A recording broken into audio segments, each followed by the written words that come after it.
What is up, everybody? Welcome to Pub Sports Radio. This is Stat Diggers. We're going to be taking a deep dive into UFC 279. We have Khamzat Chimaev going against Nate Diaz. And as you guys can tell, I'm extremely sick. My whole family has COVID.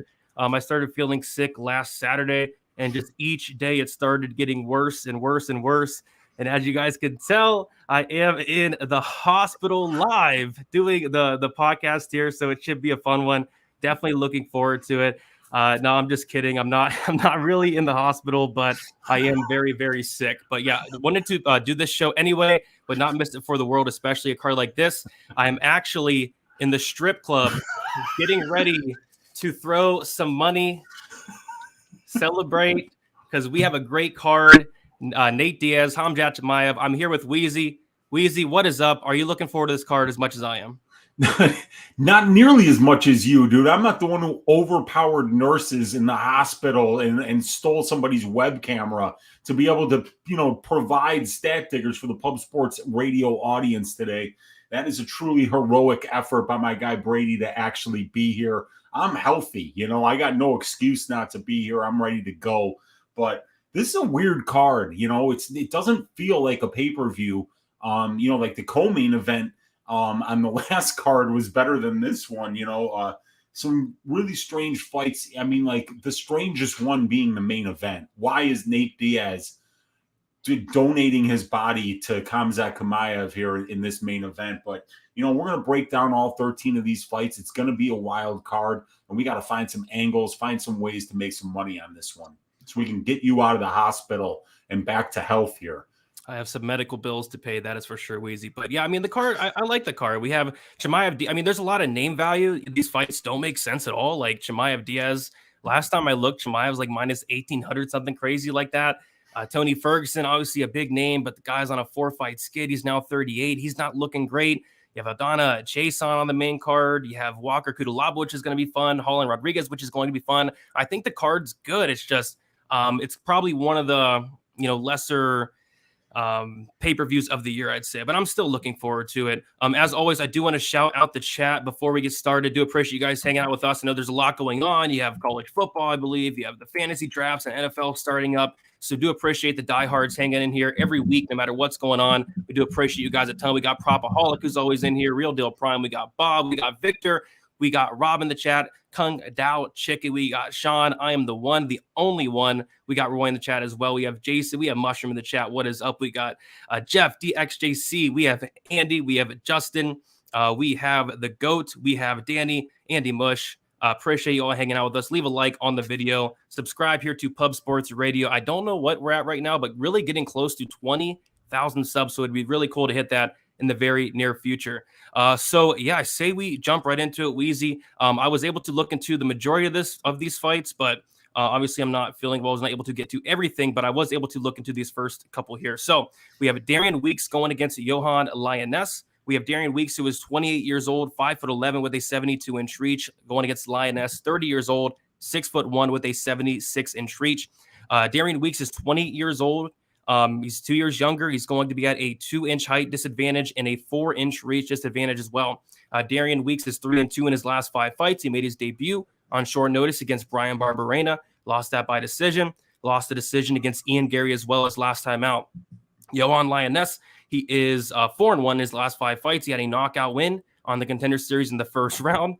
Prior to that, he did knock out Evan Cutts. Really good finish there in the second round. And then he did lose his UFC debut against Gabe Green. So this is a fight, Weezy, where I'm super impressed with Lioness. I think he has a lot of great tools on the feet. First tool he has is that power. This guy hurts people. He hurts people bad. He puts them out. A ton of power into all of his shots. I also like the offensive wrestling. He's going out there. He's mixing in that offensive wrestling.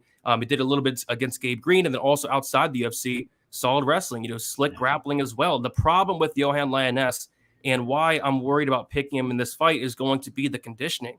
He's just tired. He's tired, and every single matchup I watch, like a minute or two goes by, he already has his mouth wide open, and typically is able to fight through that on outside the UFC. I've seen him get a late finish. I've seen him win a decision as well, but you see him, he's just tired. And then we saw in his fight against Gabe Green, the emphasis for him was on the conditioning. He said he worked nonstop on that conditioning, and I believe him. I see it on his Instagram. He is. It's just, man, he was so tired against Gabe Green. In that late second round, he literally had nothing left in the gas tank. And that is my concern in this matchup against Darian Weeks, who he has, 7 professional fights. He has almost like 20 amateur fights, a ton of amateur fights. And between those pro and amateur fights, he's never been knocked out. He has phenomenal cardio. He has phenomenal toughness. What is, Lioness going to look like in that third round, especially if Weeks does push a very wrestling heavy pace in his own right, or just a heavy pace in general? So this is a tough one because I like what I see from Lioness. It's just the cardio that is scaring me away from this one, Weezy. So I'm curious to your thoughts on this one. How do you feel about this fight? Yeah, I mean, you mentioned the measurables advantage for Lioness. Weeks is 2 years younger, but both these guys are young. Weeks is 28, Lioness is 30, but his Lioness is going to be bigger here. He's got a 2-inch height advantage, a 4-inch reach advantage. Both dudes fight are out of the orthodox stance, so they're both going to be comfortable on the feet. But, Lioness being the bigger guy, I think is pretty good here. The experience is even, though. Even though Johan has 2 more pro fights, and he's got 6 more months as a pro fighter, it's Weeks who has a couple more minutes in the pro cage and almost 20 more minutes in the UFC cage. The durability and the finish stats advantage goes to Weeks here, as he's got 100% finish rate as a pro, and he's got 2 wins by submission, 3 wins by knockout, so he's more of an equal opportunity finisher, while Johan has a 75% career finish rate, so not as good as Weeks' 100% finish rate, and all 6 of his finishes are by KO. So Johan has been finishing his only pro loss, which was at the UFC level, by Gabe Green, while Weeks has 2 pro losses, both at the UFC level, and he's not been finishing either. And you mentioned in a big-time amateur career, too, he's never been knocked out. So, I have to give the finish stats and durability advantages to Weeks. The striking advantage I'm giving to Lioness, though. Johan is very dangerous early in fights when they're on the feet. He throws everything with fight-ending intentions. So while he has power early, his pacing isn't good, and he gasses out early. Johan has 2 knockdowns in only 2 UFC fights, so his power is really his best attribute on the feet. Neither guy's been much of a minute winner on the feet, as both guys get out-volumed and outlanded by their opponents thus far in the UFC. Lioness is averaging 2.82 knockdowns per 15 minutes thus far, and his striking defense has been better. 61% for Lioness, 50% for Weeks. So I have to give Lioness the striking advantage here.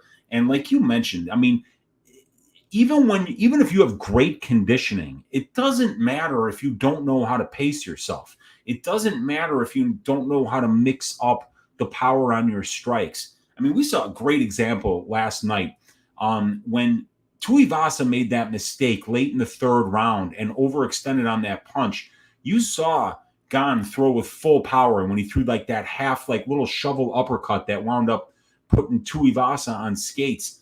Gane does a great job of mixing up, the power on his strikes. Lioness just throws 100% power into everything, and he's got power in both hands. But I don't think it's necessarily so much of a conditioning or heart problem with Lioness as much as it is just a pacing and an understanding of how to not throw 100% power into all your strikes so that you can go a full 15 minutes and find the ones, find the times when you can actually throw with full power. When it comes to the grappling here, I'm giving the advantage to Weeks. Both guys have done a solid job of using their wrestling to win some minutes at the UFC level thus far. Weeks outcontrols his opponents at about a 6-to-1 ratio, and Johan about a 4-to-1 ratio. They're both averaging at least 2.5 takedowns per 15 minutes, and neither's been taken down thus far. However, it's Weeks who has the better wrestling background, and most importantly, the conditioning to push a grappling heavy pace for the full 15 minutes, which Lioness won't be able to handle if Weeks does push that pace for 15 minutes. Plus, Weeks has 2 career wins by submission, while Lioness has never won a pro fight by submission. And the strength of schedule advantage goes to Weeks as well. At the UFC level, Weeks has fought the better level of competition, and it really isn't close, although it is a very small sample size. But Lioness was a CFFC champion before he came to the UFC, and CFFC is an excellent regional scene promotion. So both of these guys have fought good competition. It's just that the UFC level competition has been better for Weeks. So we got Weeks, who's 2 years younger. He's got the finish stats and the durability advantage. He's got the grappling advantage, in my opinion, and he's got the strength to schedule advantage at the UFC level. While Leoness is bigger, he's got that 4-inch reach advantage, which is going to be significant when they're on the feet, the striking, and the power advantages.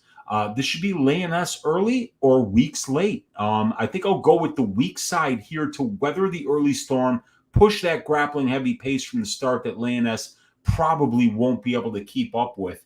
But if Darian doesn't do that and chooses just to stand in front of this guy, he's going to leave himself in serious jeopardy of getting hurt early in this fight. And I don't think he's going to want to trust his chin too much with Leoness in front of him. So I'm looking for Weeks to wrestle early, and push the kind of pace that'll make him most likely to be able to win minutes over the long term in this fight and potentially get the nod at the end.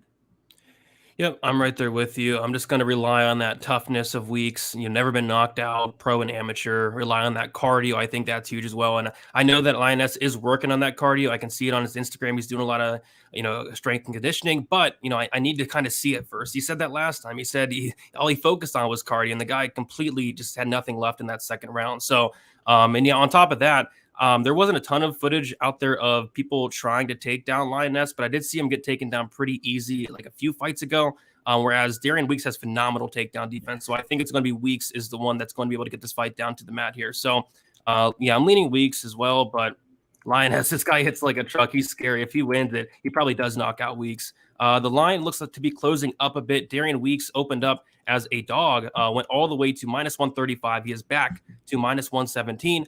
Lioness opened up -150. It went all the way to +115. He is back to -103. The over-under set at 2.5 rounds. The over 2.5 is +120. The under 2.5 rounds is -150. I personally am leaning to the over because I do think that this fight does get extended. I think Weeks kind of grinds this one out. I think it was Propaholic in the chat saying the round 3 for Weeks. I was kind of leaning that way. I was kind of leaning like a round 3 decision for Weeks. But in terms of the time props, probably not touching. If it goes under, it probably means Lioness knocked him out early. Agreed. Yeah, and the under 2.5 is -150, and this fight is taking place at, is that 155 or is it it's 170, right? This fight is at 170. Yeah. So that's about a 50% finish rate, and this one's telling you that it's going to be 60% that it finishes under 2.5 rounds. So in that case, you'd like to see a couple of things. First of all, Weeks being finished at some point in his career, which hasn't happened. And then second of all, you'd kind of like to see Weeks maybe get a submission late in this fight, but it feels like it's a little bit overpriced at -150 for the under 2.5 right now. So I don't know if I'm leaning towards the time props here and laying -117 on Weeks, which is the best price that I can find. Just a little bit terrifying. I'd like to see what that round 3 decision line is if I'm going to bet Weeks. And if I'm betting Leoness, I'm looking for like a first round knockout or maybe a second round knockout. Yeah. Or just knockout prop in general, even depending on what it could be. Because I think if he does win it, it's going to be by knockout for sure. Yeah, knockout, or maybe he just gets a club and sub kind of situation. But the dude hits so hard, Brady. So yeah, this is a wild fight, man. It's a good one to start the night. Can't wait for this one. Absolutely cannot wait for it. Moving on to this fight, we have Melissa Martinez going against Elise Reed. We have Melissa Martinez, 25 years old, 5'2", 64-inch reach. Elise Reed, 29 years old, 5'3", with a 61.5-inch reach. It's going to be Martinez that is 4 years younger, Reed with a 1-inch height advantage, and it's going to be Martinez with a 2.5-inch reach advantage. Martinez is 5-0. In her last 5 fights. She is going to be making her debut here. We'll talk more about it, but she's had a massive layoff. The last time she fought was 1,002 days ago. So it's been over 1,000 days since we saw Melissa Martinez, and it could be a good thing or it could be a bad thing. There's a lot of times we see these very young fighters. For example, Claudio Puelles. He came into the UFC at 19, 20 years old. He looked like a complete bum. He takes 2-3 years off. He comes back, and now all of a sudden he's fighting Dan Hooker, I think. So, these young guys or girls can go out there, take these long layoffs, and come back looking good. There's also instances where these young fighters, for example, Yazong Hu, he was 20-something years old, early 20s at the time, and he looked like a complete bum. And then he takes 3 years off. And then he comes back against Andre Petroski, and he looks like an even bigger bum after 3 years off. Zhang Hu, what were you doing on that 3-year layoff? Were you sitting on your ass the whole time? So that could be the case as well. We just don't know. And then, of course, the cage rust, she hasn't fought. Whereas Elise Reed, she has been much more active. Elise Reed is 3-2 in her last 5 fights. She's fought some really, really good competition outside the UFC, and she's fought some solid competition in the UFC, including I think it was a short notice fight against Ciara Eubanks where she got taken down and TKO'd, a split decision, a win against Corey McKenna. If you guys are wondering why I'm in the hospital, it's because I went back and watched that fight today, and I just went straight to the hospital after that. It was horrible, but she was able to win, and she looked good. And again, a Sam Hughes knockout loss. We'll talk about the line in a little bit, but I think people are just really low on Elise Reed, and I get it. I'm not the biggest Elise Reed fan, but we got to look at the matchup stylistically. How is Elise Reed losing her fights? Where is she not having success? And the answer to that is her opponents are taking her down, right? Sam Hughes took her down, pounded her out. Corey McKenna, when she was having success, she took down Elise Reed. Ciara Eubanks took her down and pounded her out. Outside the UFC, she's getting taken down and held down. That is where Elise Reed is not having success. Melissa Martinez, she's not going to shoot any takedowns unless she's made like massive improvements with her wrestling over the course of the last 2.5, 3 years. I don't see Melissa Martinez shooting a single takedown. I don't remember her shooting even one, maybe one. But this is going to be a matchup that Elise Reed's going to enjoy. It's going to be a striker versus striker matchup. So I don't really get this line. Like, I was shocked when I saw the line for a lot of reasons. Elise Reed, she's a very good striker. I like her range of management. She hits really hard. But Melissa Martinez, she looked pretty good. She hasn't fought the best competition, but yeah, I'm actually kind of strongly leaning with Elise Reed. As crazy as it sounds, this line is just kind of nuts to me, factoring in the layoff.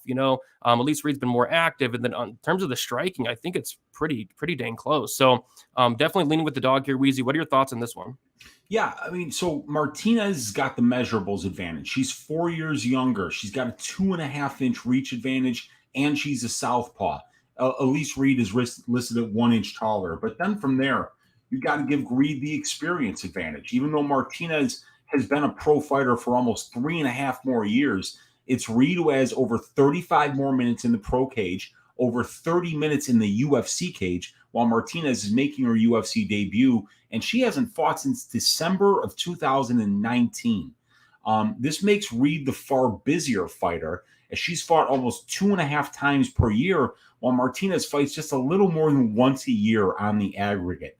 The finish stats and durability advantage goes to Martinez here, as Melissa has a 71% career finish rate, while Reed's career finish rate is 40%.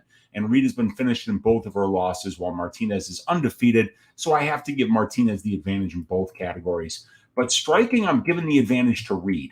I think the striking is going to be close. However, due to the difference in level of competition, I'm going to have to favor Reed here. Reed is 1-2 in the UFC, but she's losing fights because she gets controlled on the ground, not because she's losing minutes on the feet.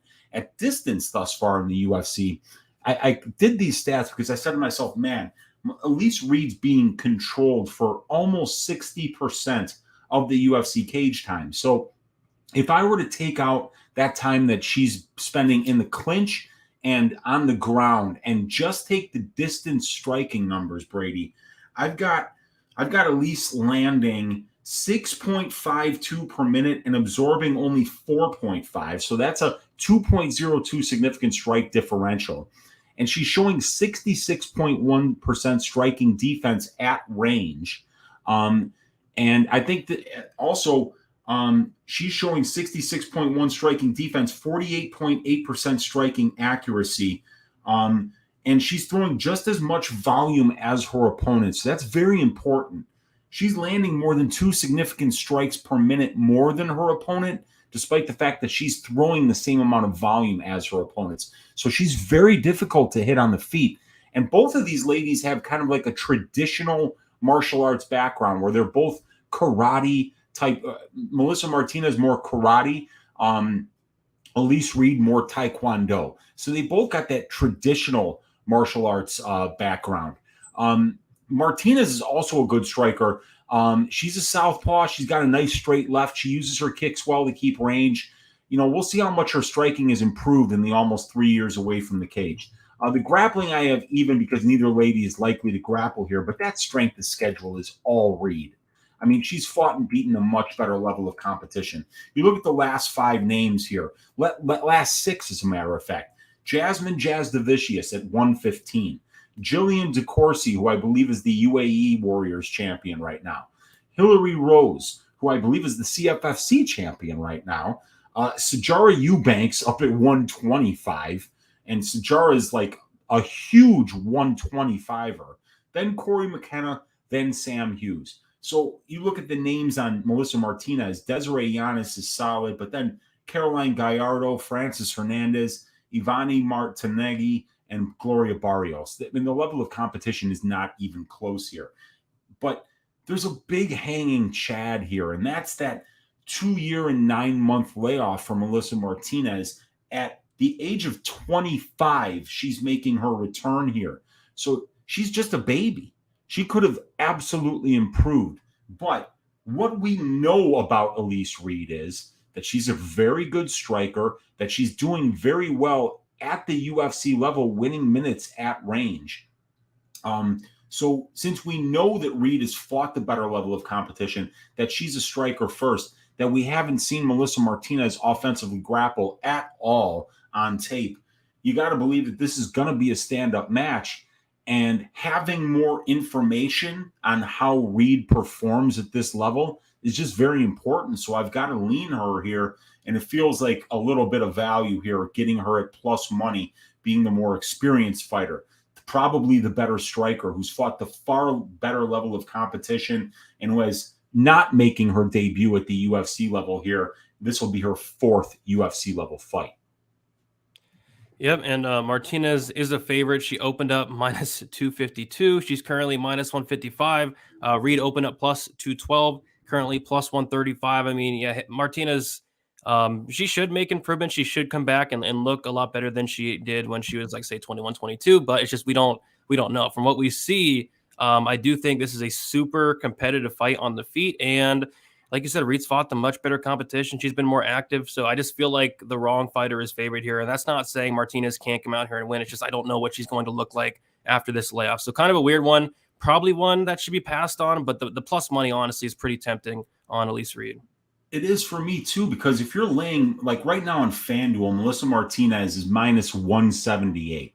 If you're laying minus 178 on Melissa Martinez, you're making a lot of assumptions. Because we haven't seen her in almost 3 years, and we haven't seen her against the level of competition that Elise Reed has fought. And what are we giving Reed here in terms of the advantages?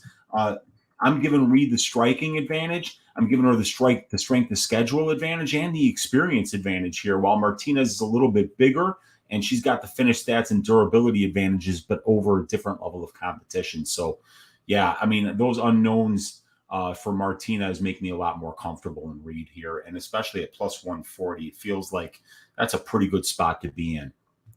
Yep, I will say this: I'd rather be on the plus money with Reed than laying like minus 170. I think that's just crazy, but we'll see what happens. Move on to the next fight. We have Chad and Hellinger going against Alatang Hailey. We have Hellinger, who is 35 years old, 5'6" with a 64-inch reach. Alatang Hailey, he is 30 years old, 5'5" with a 66-inch reach. We have Alatang, who is 5 years younger. He's going to be a 1-inch height disadvantage, but he will have a 2-inch reach advantage. Chad and Hellinger, he is 5-0, and his last 5 fights had that big upset win on the Contender Series against Gafarov, won by split decision, and then he knocked out Jesse Strader in the 3rd round. He's been on a roll for a while now, Chad and Hellinger. Alatang Hailey, he is 3-1 and 1 draw in his last 5 fights. A decision win against Danat Bakary, a decision win against Ryan Benoit, a decision loss against Casey Kenny, a draw against Gustavo Lopez due to, I believe, a cage grab, and then a knockout against Kevin Kroom early in the 1st round. Weezy, how are you feeling about this one? Yeah, I'm giving the measurables advantage to Alatang because he's younger and he's got the 2-inch reach advantage. I'm giving the experience advantage to Alatang. Even though Chad's been a pro fighter for almost 3 more years, Hailey has 8 more pro fights. He's got 125 more minutes in the pro cage, 3 more fights at the UFC level, and about 30 more minutes in the UFC cage. I'm giving Alatang the durability advantage as well, and Hellinger has been the much better finisher as a pro. As Chad has an 83% finish rate as a pro, 10 of 12 wins inside the distance, while for Alateng, it's 53%. Both guys get more knockouts than they do submissions. Alateng has been more durable, even though both guys do get finished a lot. And Hellinger has been finished in all 5 of his pro losses, all by submission. But his last loss was back in 2014. And Hellinger's on a 10-fight win streak right now. Alateng has been finishing 4 of 8 pro losses, but his last finished loss was back in 2017 at the hands of Kaya Asakura, who's, I believe, the Pride champion or the Risen champion. Where it's Risen now, of course. But Asakura caught him with a knee. And Hellinger is the more prolific finisher, both as a pro and at the UFC level. He's got a 50% finish rate in the UFC. It's 33% for Alateng. But Alateng has historically been more durable. I'm going to give Ann Hellinger the striking advantage here. It's on paper, though. Everywhere but in striking defense, where Ann Hellinger has a 50.2% striking defense. It's Alateng, who's got about a 59% striking defense. But Chad has the better stats in a smaller sample size pretty much everywhere else. He's more accurate, 55% striking accuracy, while for Haley, it's only 33%. He's more powerful, showing 1.58 knockdowns per 15 minutes, so only 0.25 for Haley. A better significant strike differential as he's landing 0.66 more significant strikes per minute than his opponents, while Alateng's landing 2.21 less per minute. Chad throws 0.6 more significant strike attempts per minute than his opponents do, while Alateng throws 3.66 significant strike attempts less than his opponents do. So Chad's throwing more volume. He's way more accurate. He's way more powerful, and he gets hit like 1.7 less times per minute than Haley does. But the big difference here is that Alateng's fights stay standing about 84% of the time, while Chad's stay standing only about 47% of the time. So Alateng's striking stats, those big losing numbers that you see there on the screen, throwing way less volume, landing way less, a little more powerful as Alateng has never been knocked down, which is impressive.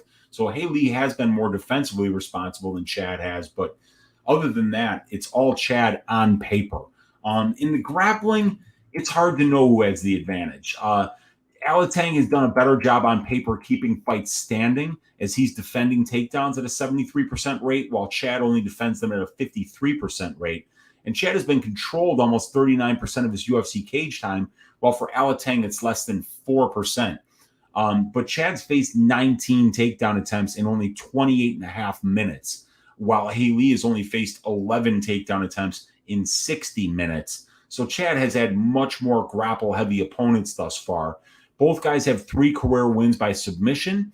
Alateng has been done a better job of winning minutes in the grappling exchanges thus far, and he has avoided losing too many minutes there. So I'd say maybe Haley has the edge, but it should be close. Haley can wrestle, Chad can wrestle, and we saw Chad really have to work against Muin Gafarov in terms of that dude was just spamming takedowns on him. But he found a way to keep getting back to his feet and to wear out Muin on the feet, making it a very close fight. So I think Haley has the edge, but it should be close. But the strength of schedule advantage is definitely Haley. Haley has 3 more fights at the UFC level, and Chad has never faced a UFC opponent who had a UFC win yet. So I would have to give Haley the edge here. But Chad does have 5-round experience on the regional scene. He was a 2-division champ in the Rise promotion at 125 and 135 pounds. So Chad has some solid regional scene competition, as does Haley. Haley has the measurables advantage, the pro and UFC experience advantage, the durability advantage, the grappling advantage, and the strength of schedule advantage. While Chad is 1 inch taller, he's been a pro for 3 more years. He has the finish stats and the striking advantages, in my opinion. This should be a close fight, but I'm going to lean with Haley's youth, UFC experience, and strength of schedule advantage here. Yeah, and I think Haley has a pretty clear path to victory there, and that is going to be mixing in the takedowns, and I would like to see him do that here. I mean, the volume is something that really concerns me. Like, if Alateng Haley decides not to wrestle, I think it's going to be a very close fight. I could even see Chad and Hellinger out-voluming him, because you take a look at Alateng Haley's striking numbers against Danaa Bakary.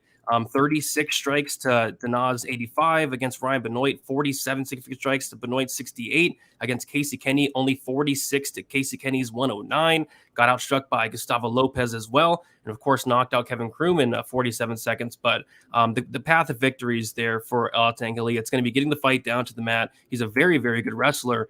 He showed it off in the Danaa fight, taking him down 3 times. He also took down Ryan Benoit 4 times as well. But in his last 3 fights, he has combined for only 1 takedown attempt. So I think the path to victory is there, and that is why I will choose Alateng Haley. But I would like to know for a fact that he is going to go in there and wrestle, because if he doesn't, it's going to be super close. And I think this fight can be close in general, because even if Alateng Haley does get the fight down to the mat, and Hellinger could get back up and on the feet, I actually do favor in Hellinger there. So we see the line here. Alateng Haley opened up a huge favorite, minus 255. He is currently minus 160. Chad and Hellinger opened up plus 215. He is currently plus 140. I'm curious to see where this line's going to go. It looked like it was going to keep blowing back out, but it looks like money is coming in Hellinger here. The over-under set at 2.5 rounds. The over 2.5 is minus 175, and the under 2.5 rounds is plus 145. I would lean to that over, but minus 175, nothing to really run to the window for. So yeah, probably a fight I'm going to be passing on. I do lean Alateng Haley, but not enough to get to the window. What's that over at? Minus 175. That's not terrible, because these guys have combined absorbed 400 significant strikes at the UFC level. Neither one of them has ever been knocked down. And while Alateng has been knocked out 3 times as a pro, like I said, the last time that happened was over 5 years ago, and I believe most of those knockouts did come back in 2014 or something like that. So both of these guys are pretty durable. Maybe this thing does go over, as Haley's got a 12-minute average fight time at the UFC level, and Hellinger 14.28 average fight time. So, and we know that bantamweight fights are finishing inside the distance about 49% of the time. So, yeah, maybe this thing does go over. Yeah, I would lean that way. I think both guys are very durable, and I just don't see Alateng Haley submitting Chad and Hellinger. I think Chad's definitely patched that hole in his submission defense as of late, and he showed that off in the Gafurov fight. All right, we'll keep moving on here. We have a weird-ass fight. We have Norma Dumont going against Danielle Wolfe. We have Dumont, who is 31 years old, 5'7" with a 67-inch reach. Wolfe, she is 38 years old, 5'11", with a 70-inch reach. Dumont, 7 years younger. It's going to be Wolfe with a 4-inch height advantage and a 3-inch reach advantage. Norma Dumont is 3-2 in her last 5 fights. She made her debut against Megan Anderson, lost that fight by first-round knockout. She won a decision against Ashley Evans-Smith, a decision against Felicia Spencer, a decision against Aspen Ladd, and lost a decision to Macy Chiasson. As far as Danielle Wolfe, she has one professional MMA fight, and that was against Tanisha Tennant, and she won that fight on the Contender Series back in 2020, and that was a while ago at this point. So Danielle Wolfe, I believe she just recently turned 39 years old, so she's getting up there. She has a boxing background. Forget her boxing background or record off the top of my head. I think it's like 27-16, something like that. But this is a fight where we have Dumont as a huge favorite, and I think a lot of that is because the path to victory is just so obvious. Push Wolfe against the cage, take her down, and Dumont is, I believe, a black belt in Sanda. She's a brown belt in BJJ. She's as thick as they get. I mean, Dumont is thick. Yeah. If she gets on top of Wolfe, Wolfe's probably not getting up. So there's not a ton of footage, obviously, to go off on for Wolfe. She did get hurt in that second round a little bit by Tennant. Tennant did a good job pressuring in that second round. And in the third round, Wolfe did jump guillotine, which she almost got it, honestly. And then she was kind of stuck off her back at the end of the third round there. I think Wolfe is good, but, she's now 39 years old. And Dumont just has such a clear path to victory. So am I going to lay minus 300 on Dumont? Probably not, but the path to victory is just so there that it's hard to argue a win for Danielle Wolfe unless Dumont goes out there and just strikes at range with Wolfe for 15 minutes. It's just hard to pick Wolfe in this matchup. So pretty easy pick for me. As long as Dumont does not pull a pretty big stunt, she should easily win this fight with the cage control and the takedown. So Dumont for me, But we'll see what happens. It's women's MMA. Wouldn't it be the first time where there was a clear path to victory? Corey McKenna, what are you doing, Corey McKenna? She cannot stuff a takedown. She's a white belt. Wouldn't it be the first time that something like this has happened? Lupe Godinez. Weezy, how you feel about this fight? Yeah, well, let's go through the numbers, right? Because we don't know much about Danielle Wolf. She's got one fight. We all saw it. It was on the Contender Series, and then prior to that, the boxing experience that you spoke of. But Danielle Wolf is going to be the bigger woman here, as she's 4 inches taller and she's got a 3-inch reach advantage. But Dumont's 7 years younger. And like you mentioned, she's the far thicker fighter. I mean, we don't have an ass measurement here. If the UFC needs one, I'd be happy to do it on Dumont, just because I like to help people. Yes. But we could find that out at a later time. We don't have it, but definitely Dumont thicker here, right? And definitely Dumont's more experienced. I mean, she's got more than one pro fight, right? So Wolf, one pro fight. She's the least experienced fighter in the UFC. And I mean, we're talking about almost 750 fighters on the roster. And this is by a country mile. Norm's got 8 more pro fights, almost 100 more minutes in the pro cage, and 4 more years as a pro fighter. She also has the UFC experience advantage with 4 more fights and almost 60 more minutes in the UFC cage. She's got the better finish stats because she's gotten a finish. She's got a 29% rate, a win rate by submission inside the distance. She's never knocked anyone out. Danielle Wolf, 0% finish rate and 1 win. The striking advantage I'll give to Wolf here.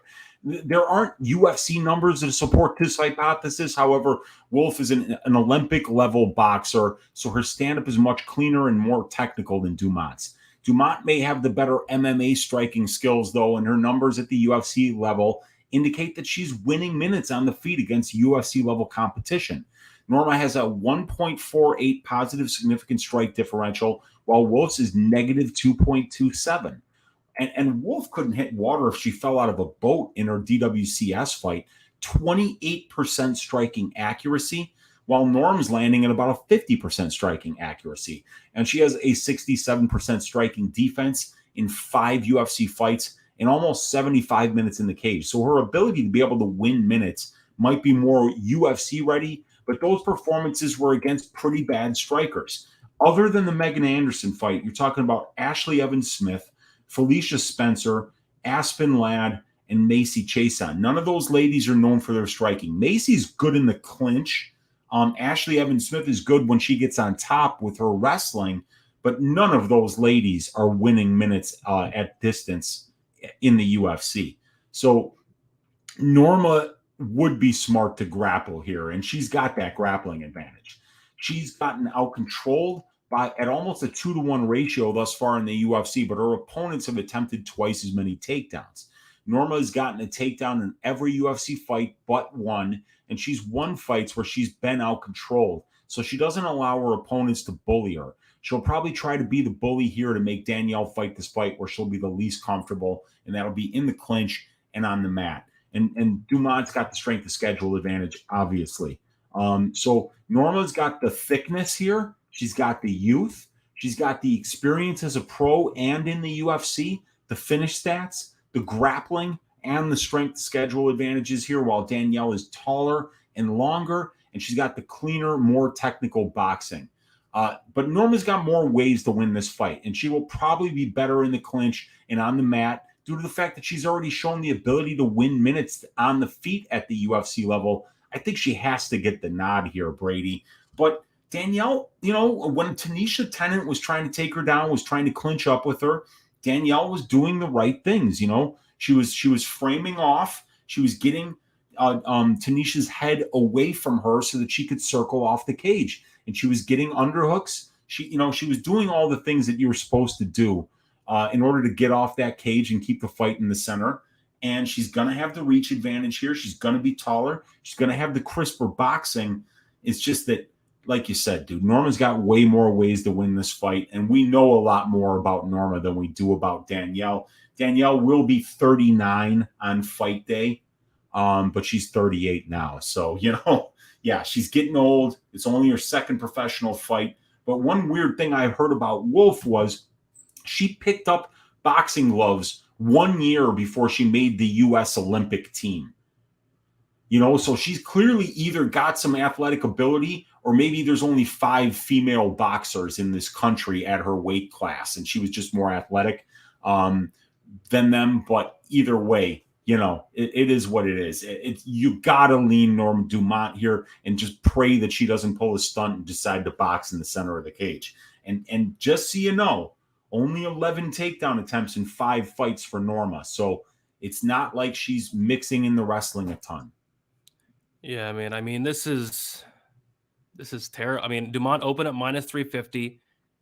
She's currently minus 350. Wolf opened up plus 285. She's currently plus 285. I can see it now. I laid minus 350 on Norma Dumont. Yeah. And at the end of the night, I'm beating the shit out of my TV with a baseball bat saying, Norma Dumont, why didn't you go for any takedowns? I mean, what are you doing? And it's just, you know, it's happened to me so many times before where the path to victory is just so clear. Lupe Godinez. You had Corey McKenna. What happens if Dumont comes out here and she chooses to strike with Wolf for 15 minutes? She will not look minus 350. And like you mentioned, that's a good point. Only 11 takedown attempts in 5 fights. She got only, 1 takedown against Aspen Ladd in a 25-minute fight. She got no takedowns against Macy Chiasson, once against Spencer, twice against Ashley Evans Smith, once against Anderson. So she hasn't gotten more than 2 takedowns in a fight. And I kind of feel like, you know, she needs at least 2 here. I think maybe 1 takedown could be the round. So it's a lot to pay here for Dumont. It just makes a lot of sense. She should win this fight, but we've seen fighters completely shit the bed in terms of the game plan, and minus 350, I'm just not sure about laying that price tag. Yeah, no way in hell I would, just because like when it's this kind of situation, you'd almost prefer to have the striker at minus 350, because then at least you know their opponent has to be smart. You know, when you're laying minus 350 and then you have the added responsibility, you know, not only are you saying that they win the fight, you know, 80% of the time almost, but you're also saying they have to be smart and they have to fight in a particular way here in order to not make this look like it should be minus 110 apiece. Because if this winds up being a boxing match, it's about minus 110. So, yeah, you got to really hope that Norma fights smart. But she has fought smart, Brady. When she's fought grapplers, she's kept it on the feet. She's mixed in wrestling against fighters like Megan Anderson and Aspen Ladd when she's needed to. So I would assume that she's going to be smart here and do the right thing. And if she does that, she'll probably look minus 300. But am I going to bet it? No chance. Yeah, I think the best move is just staying away. We do have some donations in the chat. We got the GOAT Tajik Bey saying from Buckley Betters with love. He's getting McDessie Value Betters with love. And also from the Nathaniel Wood is a Fade Betters with love. He is reimbursing all the people that lost money on Buckley, McDessie, and Jourdain, which, yeah, Jourdain got me as well. So thank you, Tajik, for reimbursing Pub Sports Radio. It does mean a lot. And we got Make the Bookies Pay with a $5 donation saying thank you for your hard work. Thank you. Make the Bookies Pay. It does mean a lot. And thank you for hanging out with us on a Sunday. All right. Oh, one more. I disagree with this one, Sean. I was curious to hear your take on this, Weezy. He is saying that Norma Dumont's ass is bigger than Parker Porter's, and I kind of strongly disagree. Yeah, I strongly disagree with that, Sean V. You've had some great takes in the past, but that one is just flat out wrong, man. I mean, more spectacular than Parker Porter's, better looking than Parker Porter's, you know, better than Parker Porter's in a number of different ways. Absolutely, yes. 10 out of 10. Bigger? No chance. No chance. Bigger than Danielle Wolf's? Hell yeah. Yes. You know, so anyway, but yeah, still a big fan of Norma. Big Absolutely. fan. Well, speaking of big ass, Weezy, we have Jake Collier going against Chris Barnett, the people's main event. This could be the fight of the year. We have Jake Collier, 33 years old. He is 6'3" with a 78-inch reach. Chris Barnett, 36 years old, 5'9" with a 74-inch reach. Jake Collier, 3 years younger. Jake Collier, a 6-inch height advantage and a 4-inch reach advantage as well. Jake Collier is 2-3 in his last 5 fights. He had a knockout loss against Tom Aspinall on his debut at heavyweight. He had a decision win against Jean Vellante, a decision loss against Carlos Felipe, a submission win against Chase Sherman, a decision loss against Andre Arlovski. Very close fight. I did think Jake Collier got that one, but could have went either way. But still, very impressive. Competing with Andre Arlovski. I don't think Chris Barnett would have done anything like that. Chris Barnett is 3-2 in his last 5 fights. Made his debut on short notice against Ben Rothwell. He got subbed in the second. He knocked out Jean Vellante with one of the most hilarious kicks you'll ever see. And then he had that decision loss against Martin Budai in a fight. He got dominated. There was like an illegal, like a knee or an elbow to the back of the head, and it went to the scorecards there, and he lost that decision. So I think what is more important than breaking down this fight, Weezy, is there's got to be like a movie idea, because this fight is just completely hilarious. Huggy Bear going against Fat Collier. I mean, you can't get any more hilarious than this. No, you really can't. And I had the Netflix buddy cop idea when Chris Barnett fought John Vellante, and that show was going to be called Fat John and Huggy Bear, and it was going to be like a buddy cop show where the cops never get the bad guys because they're both in really bad physical condition, and whenever they have to chase the bad guys get away. But every once in a while, Fat John catches the bad guy, falls on top of them, but then he gets put on he falls on top of them, and then the bad guy Vellante chokes him out, and then he winds up getting away anyway, right? Well, now I was even going to work John Vellante's training partners and coaches into the show as a favor to him. Still got to know, right? I mean, they didn't want to do the show. Well, now we got Fat Collier against Fat Barnett. And here's the idea, right? We've got 2 cops who are put on suspension because they're both morbidly obese, right? And what happens is when you're both morbidly obese, you get sent to like the cop place where you have to work your way back into shape so you could get back on the force. And it's going to be about Fat Collier and Fat Barnett trying to get back on the force while simultaneously trying to avoid donuts and mashed potatoes and sugary sodas and all the things all the pitfalls that wind up getting them into the kind of condition which got them kicked off the force in the first place. And let's face it, in order to get kicked off the force, you got to be pretty fat, as we've seen some of these guys still do have jobs while having a gut protruding over their belly. So I think we can work some good comedy in here into the way that they kind of like try to keep getting back to the force, but they obviously keep falling short. Can you believe Jake Collier is a -300 favorite over anybody in the UFC at this point, man? I mean, it's -425 now on BetOnline. Wow. Wow. It's unbelievable, man. This is funny. This is funny stuff, dude. Wow. I don't know what to do with this, Brady. Do you got any ideas, man? No, I actually was taking a hard look at Collier at -345, and then I was like, what am I even thinking? Why would I do that? I think he wins the fight. He should win the fight. I mean, he has the better cardio, even though his cardio is not good. He has the much better output. He's the much better fighter. Like Chris Barnett, this guy is 5'9" at heavyweight, and he can be even smaller than that. I don't know, but Collier should win this fight outside of Barnett landing something big. And, Collier has been finished a ton. I think he's been finished in like all but one of his losses. I think it's been like 6 times. So I guess that was the only concerning thing is Barnett, he is a heavyweight. He does hit somewhat hard. He doesn't do a lot of connecting. He does a lot of missing.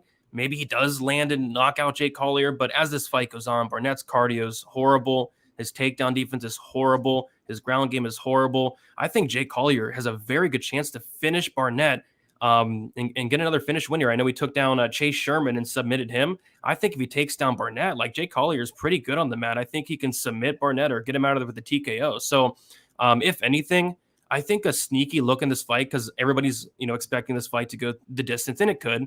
But I think like the fight doesn't go to decision, and these unders could be interesting, because if Barnett wins, it's going to be an early knockout. He's going to catch Collier. But if Collier wins, I feel like he could finish Barnett late. Barnett's gas tank is horrible. His durability is horrible. And I feel like if Collier gets on top, I feel like he can definitely finish Barnett. So I'm going to be looking at the violence props. It's a heavyweight fight.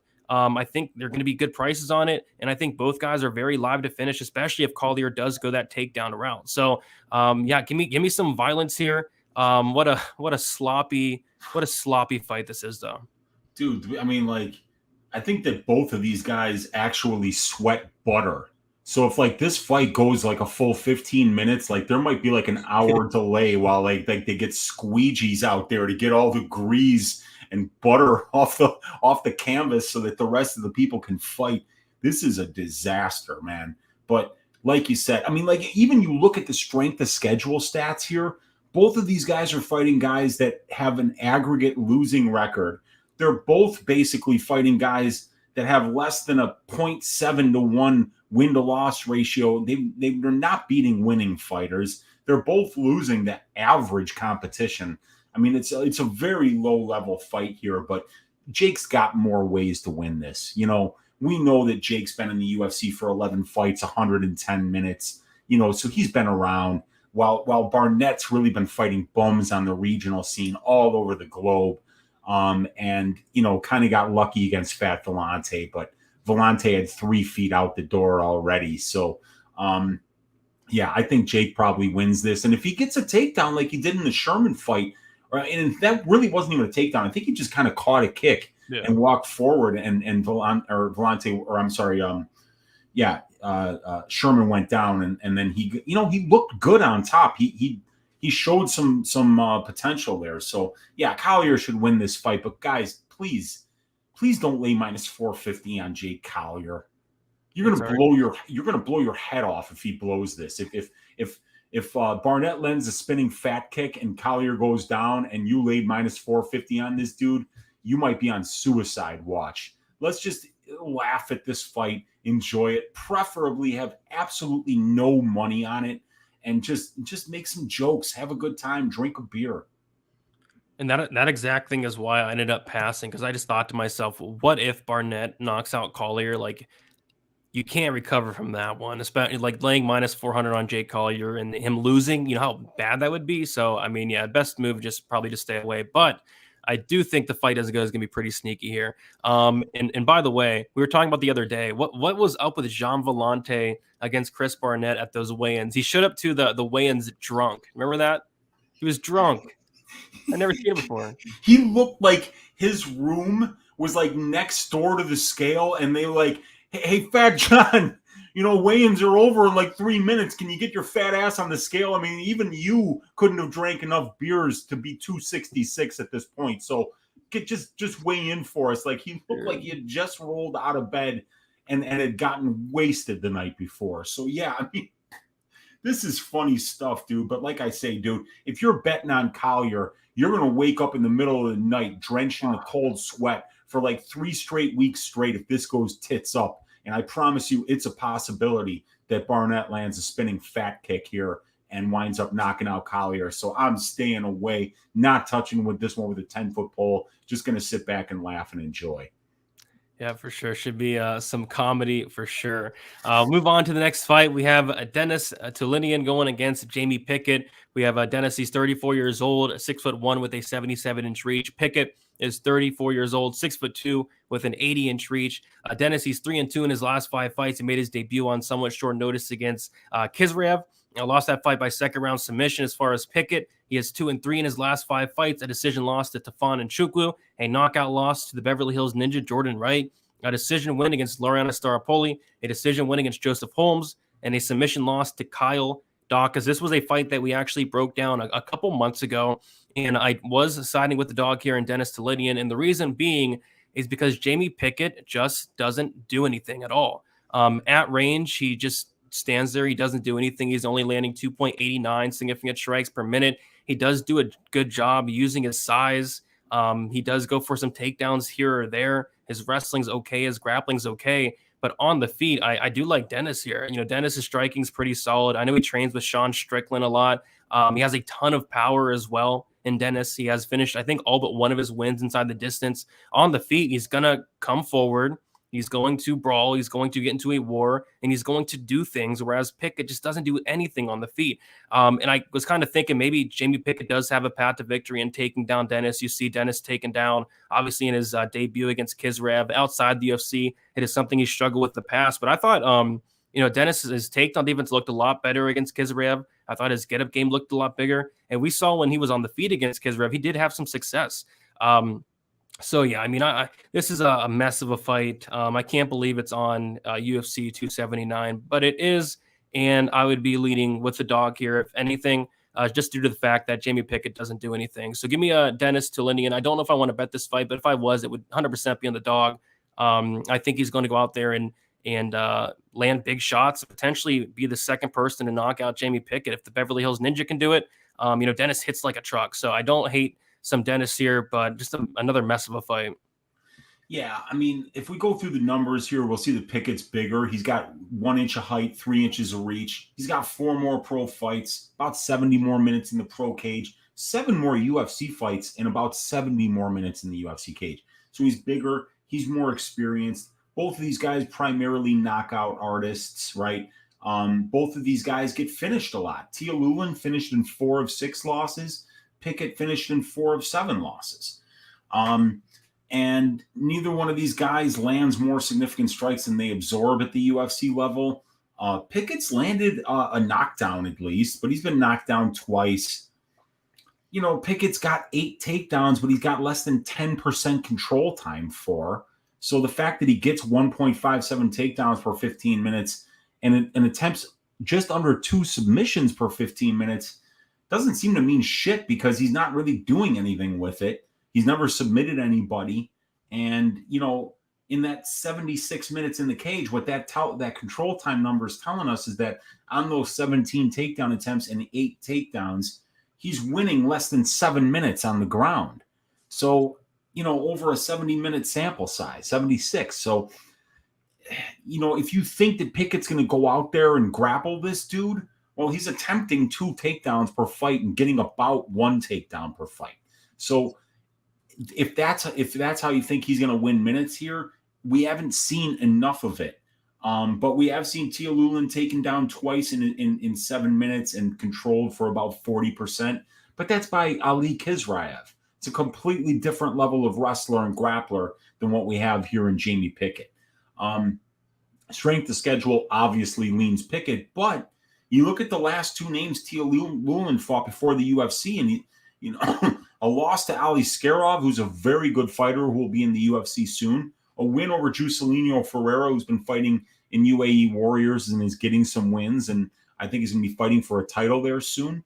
So, he's got some decent names there, and we see the wins for Pickett. Joe Holmes, Laureano Staropoli, and then I think it was Jonathan Pati on the Contender Series. These aren't really signature wins. Joe Holmes probably the best win of all of them, but that's a guy who's half as experienced as Tia Lulin. So, yeah, I mean, I think if I'm going with the side here, I'm thinking that it's Tia Lulin, with the plus money, just because I don't think Jamie Pickett is that much better than anybody at the UFC level right now. And, maybe this could be a sneaky one to go under 2.5 rounds at plus 120.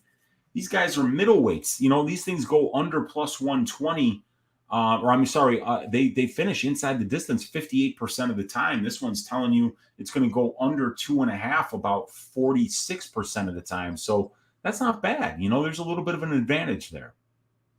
Yeah, I'm kind of tempted on that. I'm also tempted on the money line of Denis Tulinian, but I can't remember, but I feel like Denis was a much bigger dog the first time. Yeah, so they were supposed to fight July 9th, and he was plus 150 at that time. Now he's only plus 118, so would have loved that plus 150, but even still, like plus money.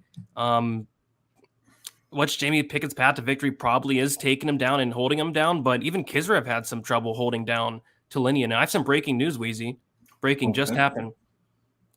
Jamie Pickett is not Elise Kizraev.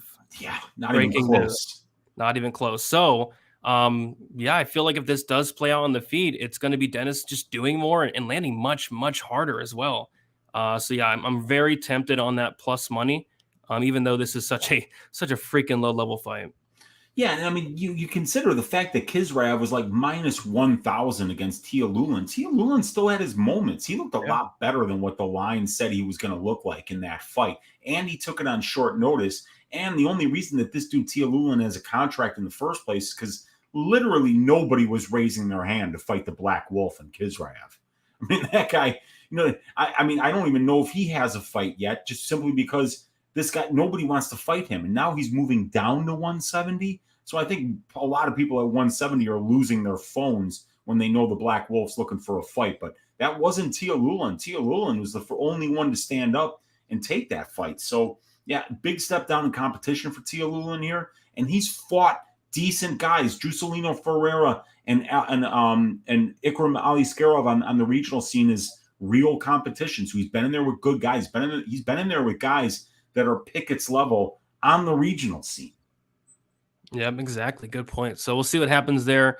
But yeah, I am pretty tempted on the dog. I'll move on to the next fight. We have a very fun fight. We have the Pleasure Man. I like it. We have Turkali, the Pleasure Man, going against Jailton Almeida. The Pleasure Man, he is 26 years old. 6'4" with a 78-inch reach. Almeida, he is 31 years old, 6'3" with a 79-inch reach. The Pleasure Man, he is 5 years younger. He has a 1-inch height advantage, and he's going to be at a 1-inch reach disadvantage. So the Pleasure Man, he did make his Contender Series fight against Asacio dos Santos in a fight where this was week 1 on the Contender Series. I did break down this fight and look deep into it. And honestly, I was really shocked with the game plan and kind of how the fight played out, because you watch tape on the Pleasure Man and he's going out there and he's kind of starching these guys early on, showing a lot of knockout power, some wrestling here or there. But he went out there and got 11 takedowns, which was very surprising. He had 16 takedown attempts. And I guess one concern for me for the Pleasure Man was if this fight did get extended, because when he's typically winning, it is under 1.5 rounds. But he went out there and showed some really good wrestling, some really good control, and a really good gas tank as well. So I actually learned a lot about the Pleasure Man in that fight. And I personally was impressed. I know Dana White was not impressed, but I thought it was a good fight, a good game plan. It wasn't really how I played out, but we got the win and got 11 takedowns doing so. Jailton Almeida, this guy's a beast. He's starting to gain a ton of hype. He made his debut against Danilo Marquez, won that fight by knockout. Prior to that, he got a submission win on the Contender Series against Nazardinov. And then just recently he submitted Parker Porter. Like I said, a ton of hype for this guy. And he was supposed to fight the very handsome Shamil Abdurakhimov. Shamil ended up pulling out, and good job, Shamil. Well done with that pull out, because he was going to get visa troubles. Yeah, visa troubles, says Shamil. No, he was saving a couple years off his life with that one. But yeah, they bring in the Pleasure Man here, and yeah, I mean, it just feels like Almeida first round. He's gonna get him out of here. Almeida opened up a huge favorite. Some money's actually came in on the Pleasure Man. He's getting some respect, and I think the Pleasure Man is a good fighter. But Almeida, he's just next level. He has phenomenal wrestling, phenomenal grounded pound, phenomenal grappling. He has 16 wins, all 16 of those coming under 1.5 rounds. The majority in the first round. There's not a lot of tape out there on the Pleasure Man's takedown defense. There was an amateur fight where he was taken down and controlled easily, but that was 5, 6, 7 years ago. So can't look too much into that, but I just can't picture this fight going any other way. And that way is Almeida getting this guy down, pounding him out, or submitting him. But yeah, I'm a big fan of the Pleasure Man. I know you are as well, Weezy. Very exciting fighter, but just a rough welcome to the UFC. Yeah, but this is how he got in. When Jailton Almeida, needs an opponent, that's when everyone is chucking their phones into the nearest body of water. And Anton was the only guy who picked up the phone, because with somebody like, with the confidence of a handsome Shamil Abdurakhimov, of course he's stepping in there against Jailton and thinking he can get the job done. And but not many other people are raising their hand for this fight. So very interesting. By the way, is this one listed at heavyweight or 205? This is, last time I checked, they had it at a catch weight of 220 pounds. That's what I'm seeing here. That makes sense here, because Anton's taking it on short notice. He's a 205, or so is Jailton. But I think Jailton's moving up because nobody at 205 will fight him. So this is Anton's way to get in here and get a UFC contract. He'll probably get a 3-fight deal for agreeing to fight Jailton on short notice here. And if you're a Turkali backer, right? If you're thinking of throwing money on the Pleasure Man, here's what you're going to hang your hat on: is that we saw a well-rounded mixed martial artist here. Jailton says he has striking. He's lying. I mean, look at his numbers. He's he's controlling his opponent 75% of the time, but he gets controlled 15.5% of the time. Good strikers spend more than 9% of their cage time striking, okay? Jailton is a grappler, and he's one of the best in the world. And he's just a problem because of his body frame, because of his size, because of his strength. Dude looks like he was carved out of marble. So, but the Pleasure Man is good on the feet, and we're going to see what his takedown defense looks like. That's something we're going to have to find out here. I don't think we got a real good look when he was fighting these Greeks on the regional scene, like Felix Polianidis and Athanasios Herkaletsis. You know, we didn't find much about the takedown defense there for the Pleasure Man.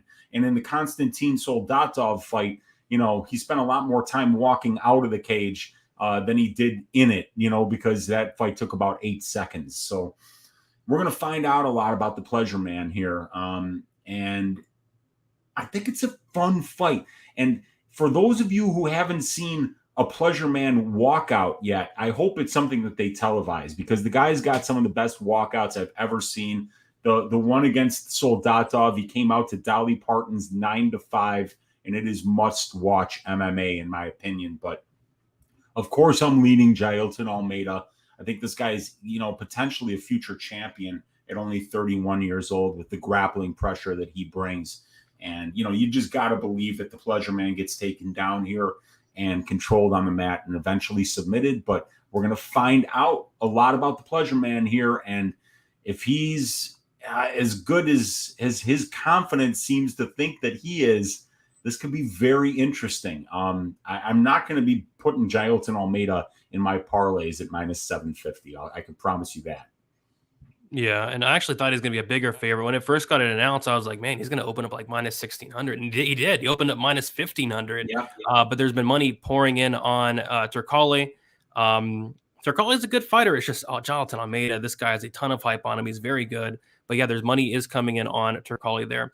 Of course, you know, the under is going to be juiced here. The under 1.5 is -155.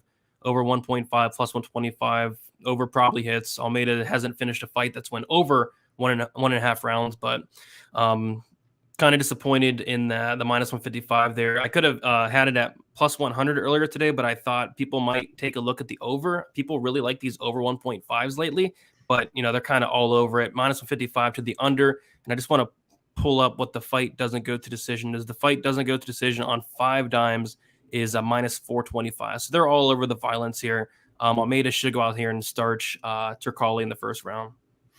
Yeah, you know, especially on short notice too, you know, because it's Turkalji's just taking this fight. I think I saw 2 days ago he took this fight. So man, it's short notice. He's got an uphill climb here on Saturday, man. You know, prayers out to the Pleasure Man. I'm a big fan of his. And if he can make this competitive, it'll be a big feather in his cap, because this guy Almeida, like I think Zero Miedo said, yeah, he's a science experiment, and I think that might be actually the truth. Yep, he's insane. So yeah, I would have liked to see the Shamil fight. Shamil is very handsome, but I'm actually looking forward to this fight a little bit more. Although I think, you know, both outcomes were going to be the same here. But yeah, it should be a fun one. And yeah, curious to see the walkout and stuff with the Pleasure Man, and curious to see what he looks like going forward when they give him a matchup that is winnable. All right. We'll move on to the next fight. We have an absolute banger here. We have Hakeem Dawoodu going against Julian Larosa. We have Dawoodu, who is 31 years old, 5'8" with a 73-inch reach. Erosa, 33 years old, 6'1" with a 74-inch reach. Dawoodu, 2 years younger. It's Erosa with a 4-inch height advantage and a 1-inch reach advantage. Hakeem Dawoodu is 4-1 in his last 5 fights. Had that knockout win against Hori, a decision win against Arce, a decision win against Tuhugov, a decision loss against Mozvar Evloev, and a decision win against Mike Trezano. Looked really good in that fight.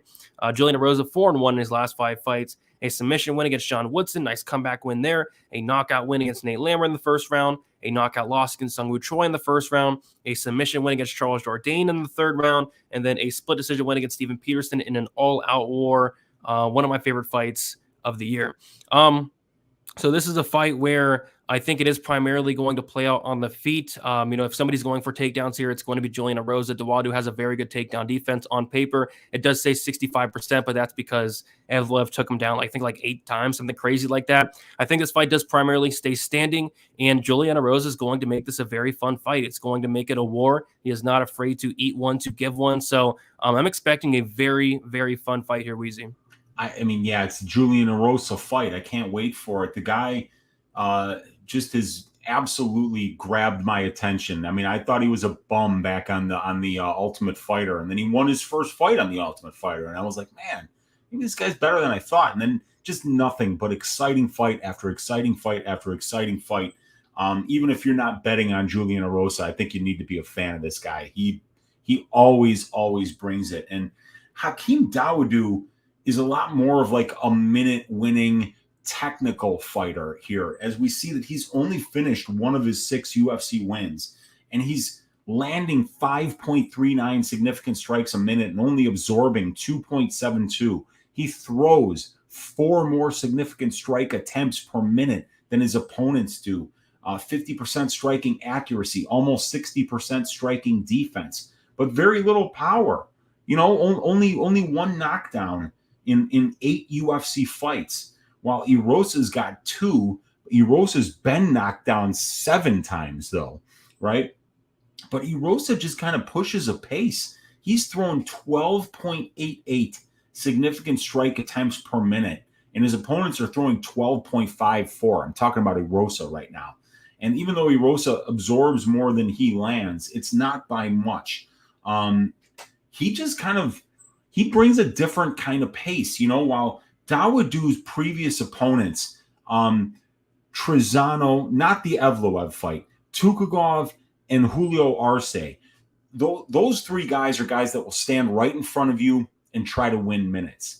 And I don't really think Erosa does that. I think Erosa tries to win fights, man. I think he's finished 4 of his 6 UFC wins. He's been finished in 4 of his 5 losses. So it's Erosa's I think he's going to push a pace that makes Hakeem a little bit uncomfortable here.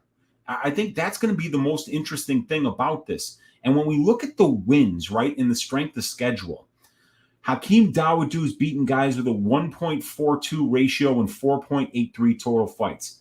Julian Larosa's beaten guys with a better ratio, 1.5, and a little bit less experience, 4.17 total fights. And then you look at the overall, Julian's fighting the more experienced competition, but Dawodu a little bit better on the ratio. Dawoodu's losses are better, but Julian's beating just as good a competition. And look at those last 4 wins, dude. Sean Woodson, Nate Landwehr by knockout, Charles Jourdain by sub, and Steven Peterson by split decision. The only loss was to Sungwoo Choi by knockout. And Sungwoo Choi's got a lot of power, which is something that we can't say about Dawoodu at the UFC level. He's only knocked out 1 guy, and it was Yoshinori Hori. Who the hell is he? So I think that this fight is going to be fantastic. I think we're going to see Dawodu being a lot more of an action-packed fight due to the fact that he's fighting Julian Larosa. And I'm not exactly sure how Hakeem does in a war, because I know he's mostly in technical striking matches that end in split decisions. That's not that's not the fighting style of Julian Larosa. So I'm interested to see how he handles the chaos of Julian Larosa in this one. This is a great fight, Brady. You muted? You're muted, brother. My bad. So I was saying mostly all like Erosa fights are chaotic. Like the Steven Peterson one was extremely chaotic. Charles Jourdain, Sungwoo Choi for as long as it lasted. Nate Landwehr in that minute, it was chaotic. The Woodson fight, I mean, these are wars. They're back and forth. And you're right. Like, how is Hakeem going to perform in those? Hakeem has not shown a lot of knockout ability, but it looks like he hits hard. It's so weird. It looks like he hits so hard, but guys just aren't going down.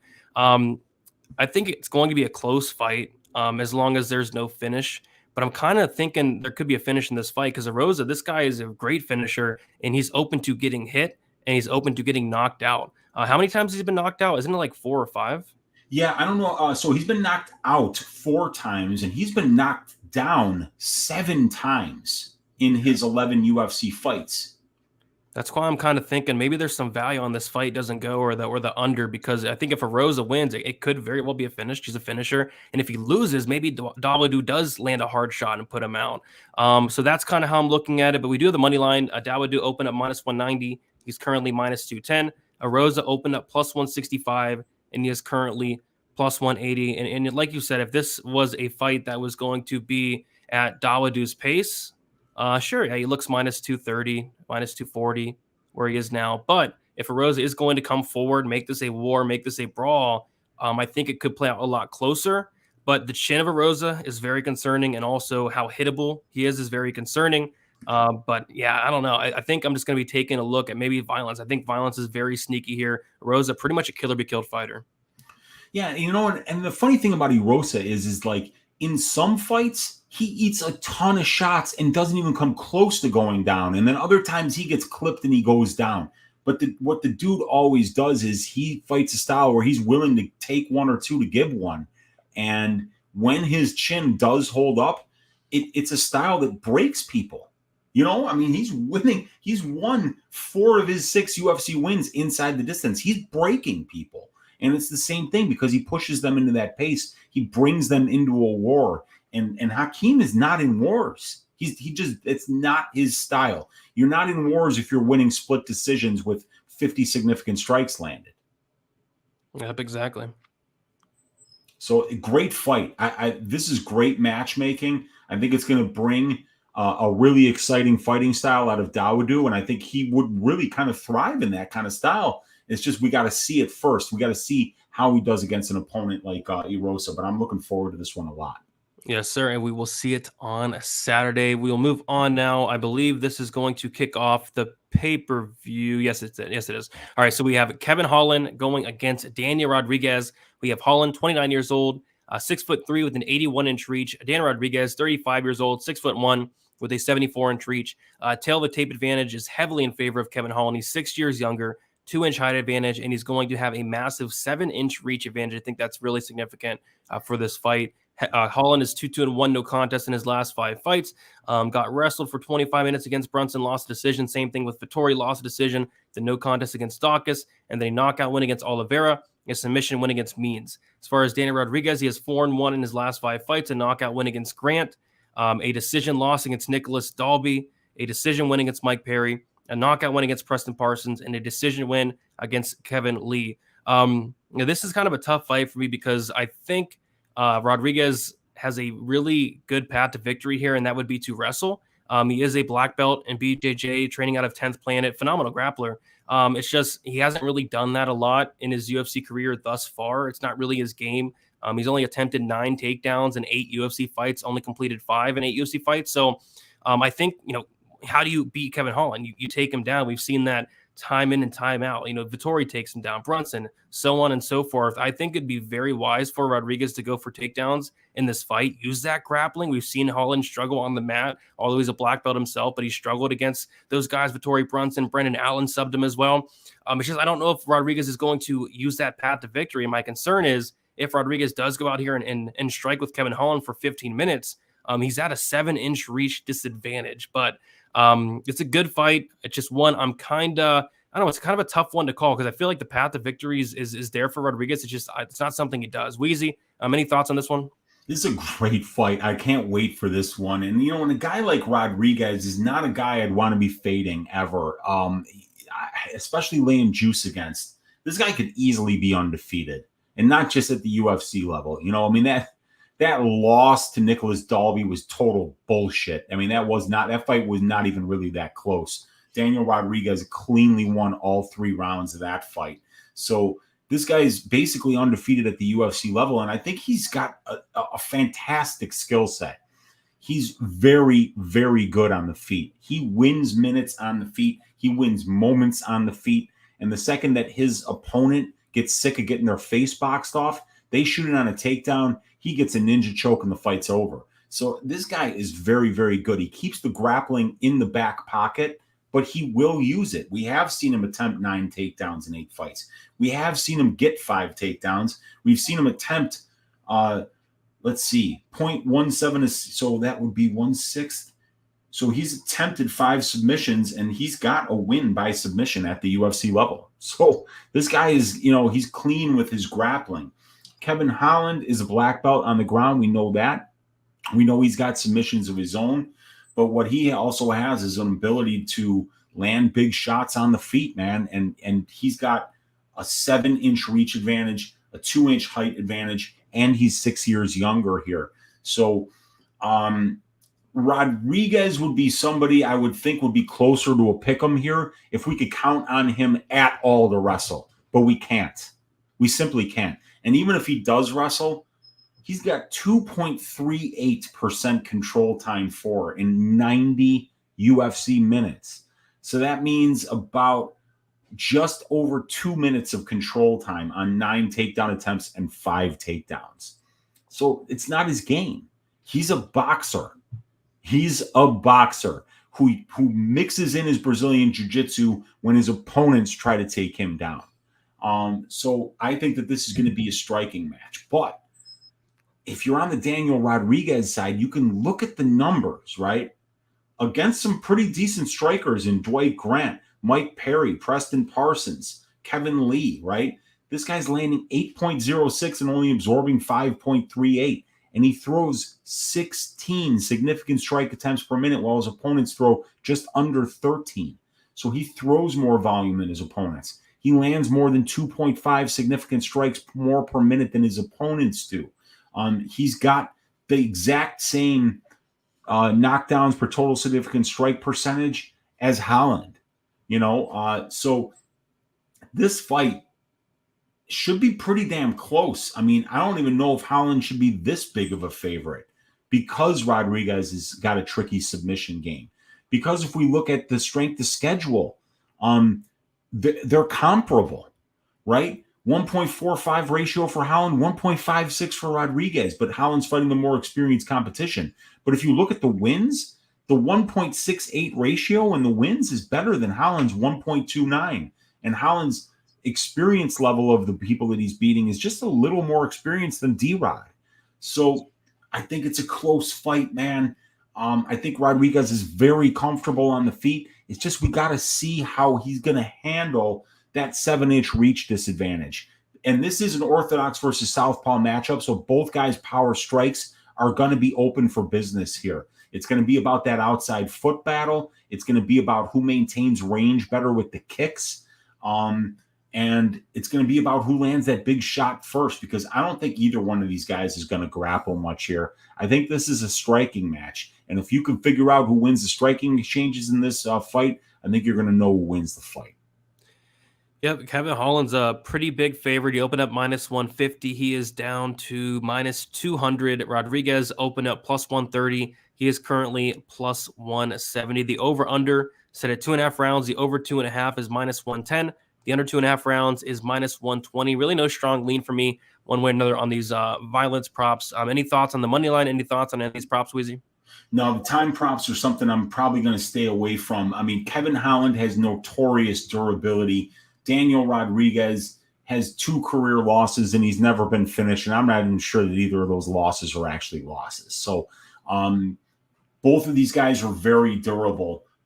So I would probably be betting the over here. What is the over? It's -110. And that's for 2.5 rounds? Yep. God, it'd be a sweat, but I kind of feel like it goes over. Yeah. I mean, both guys are super, super durable, but both guys are also pretty dangerous. So, yeah, I think I'm just going to pass on the fight altogether. Maybe a shot on the dog and D-Rod, because this line is pretty wide. I think it does play out a lot closer, honestly. Plus 180 on DraftKings for D-Rod. I mean, I don't hate that at all. Yeah. And Kevin Holland will pull some stunts. He will do some dumb shit in there. Absolutely. And those are the kind of fighters that you don't want to be laying -200 on. People that pull stunts. Yep, and those stunts do not look to be factored into that line at all. I agree. All right, so should be a good fight there to kick off the main card, and another great fight here. This one should be fun. We have Johnny Walker going against Ion Cuțelaba. We have Walker, 30 years old, 6'6" with an 82-inch reach. Cuțelaba, 28 years old, 6'1" with a 75-inch reach. Cuțelaba, 2 years younger. Johnny Walker, a massive 5-inch height advantage and a massive 7-inch reach advantage. Now, Johnny Walker is 1-4 in his last 5 fights, a knockout loss against Corey Anderson, a decision loss against Krylov, a knockout win against Ryan Spann, a decision loss to Thiago Santos, and a knockout loss to Jamal Hill. Cuțelaba 1-3-1 draw in his last 5 fights, a knockout loss to Magomed Ankalaev back-to-back, a draw against Dustin Jacoby, a decision win against Devin Clark, and a submission win against Ryan Spann. This is a fight where I honestly think this one can go either way because I think either guy is very, very live to get knocked out.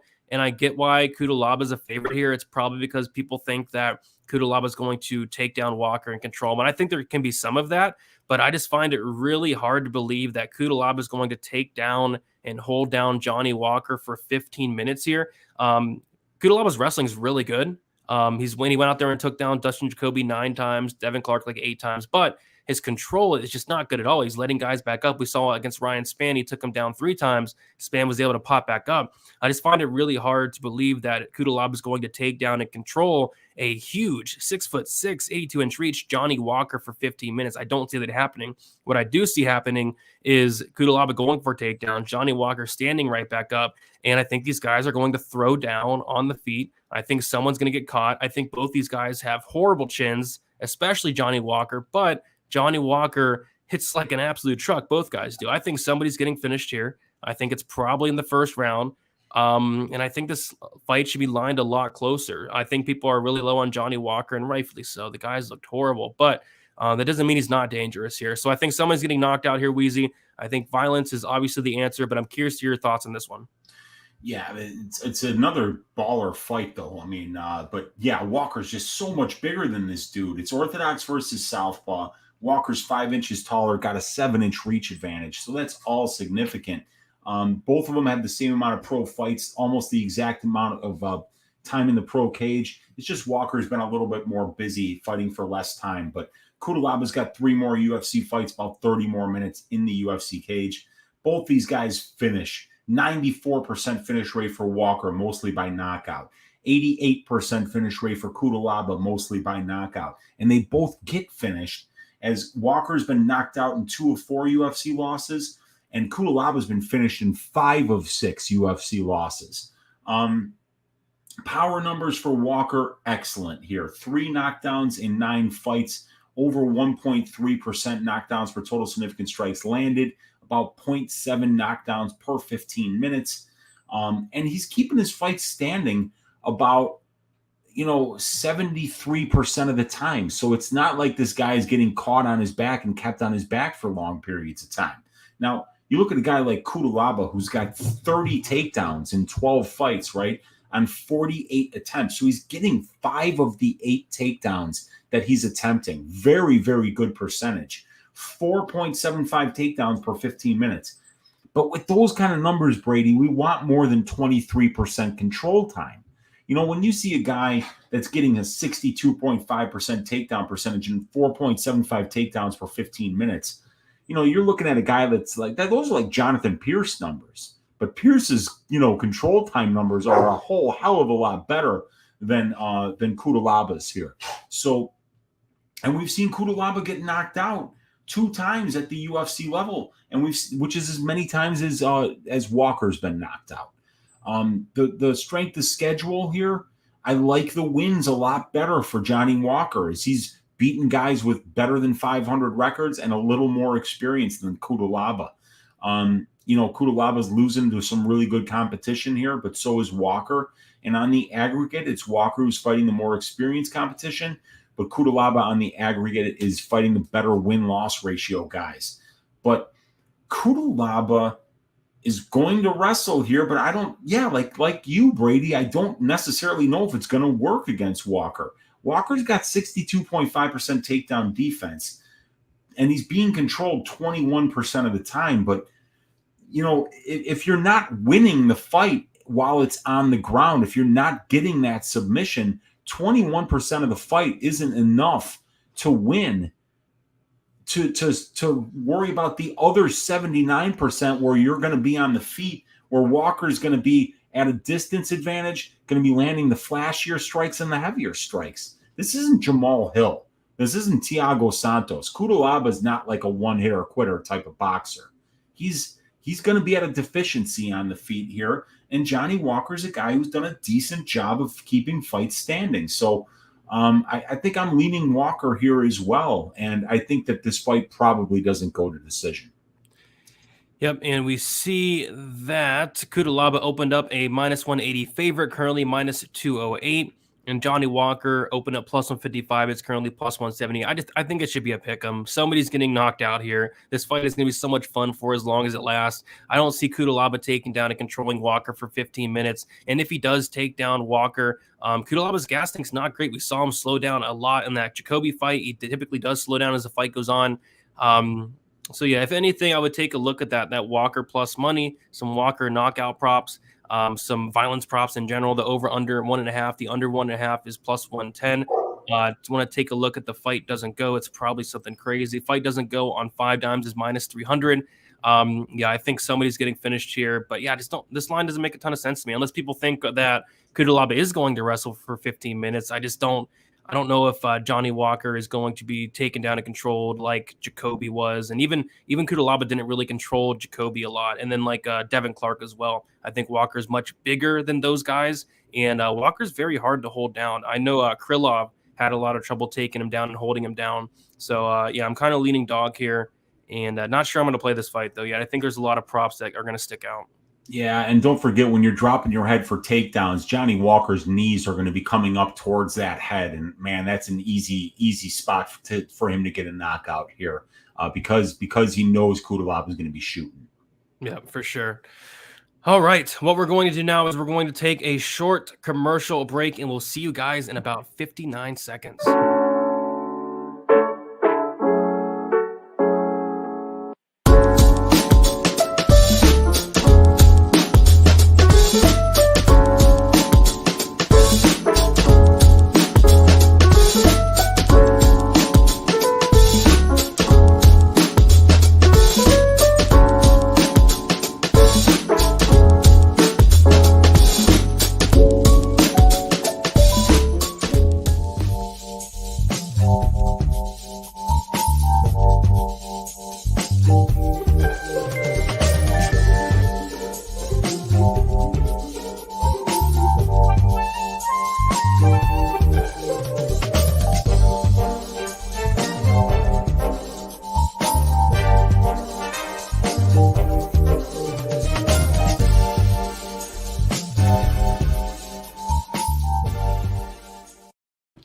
And we're back. Welcome to Pub Sports Radio. Stat Diggers here. We have 3 fights to break down. We have 162 of you in here. If you guys have not already, be sure to leave a like on the video. It does go a long way. Also, subscribe here to Pub Sports Radio.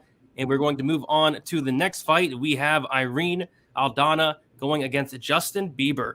We have Aldana, who is 34 years old, 5'9" with a 68-inch reach. Bieber, she is 31 years old, 5'11" with a 72-inch reach. We have Aldana, 3 years older. Aldana with a 2-inch height disadvantage and also a 4-inch reach disadvantage.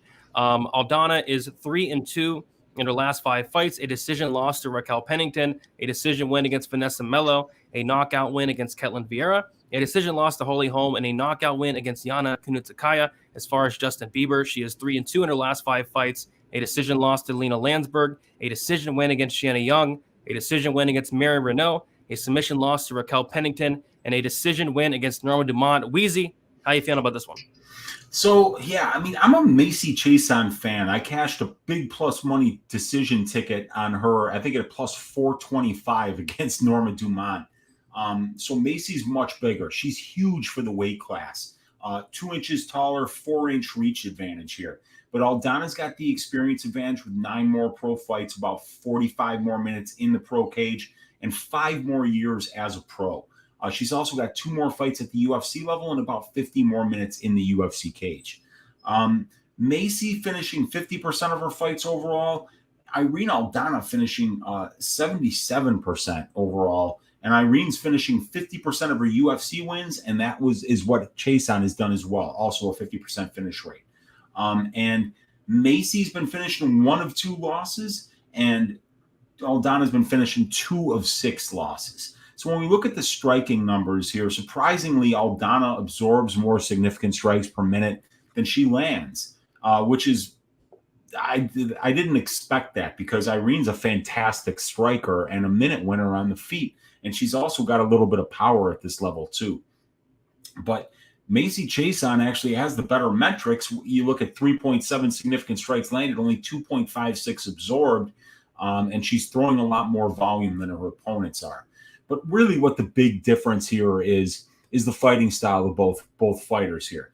Irene Aldana has attempted 4 takedowns in 10 fights, and she's had 45 attempted against her. So for every 1 takedown that Irene Aldana attempts, her opponents are attempting over 10. So obviously Irene, her opponents are frantically trying to get her down to the ground so she'll be less comfortable, because Irene's got fantastic boxing and she uses her distance management very well, but she's usually the longer woman. That won't be the case this time around here, as she's fighting Macy, who's got a 72-inch reach. Macy's fights are taking place in control time positions 61% of the time over an 84-minute sample size, while it's less than 16% of the time for Aldana. So basically 5 out of 6 seconds of an Aldana fight are spent standing, and the other 1 are spent against the cage and on the ground.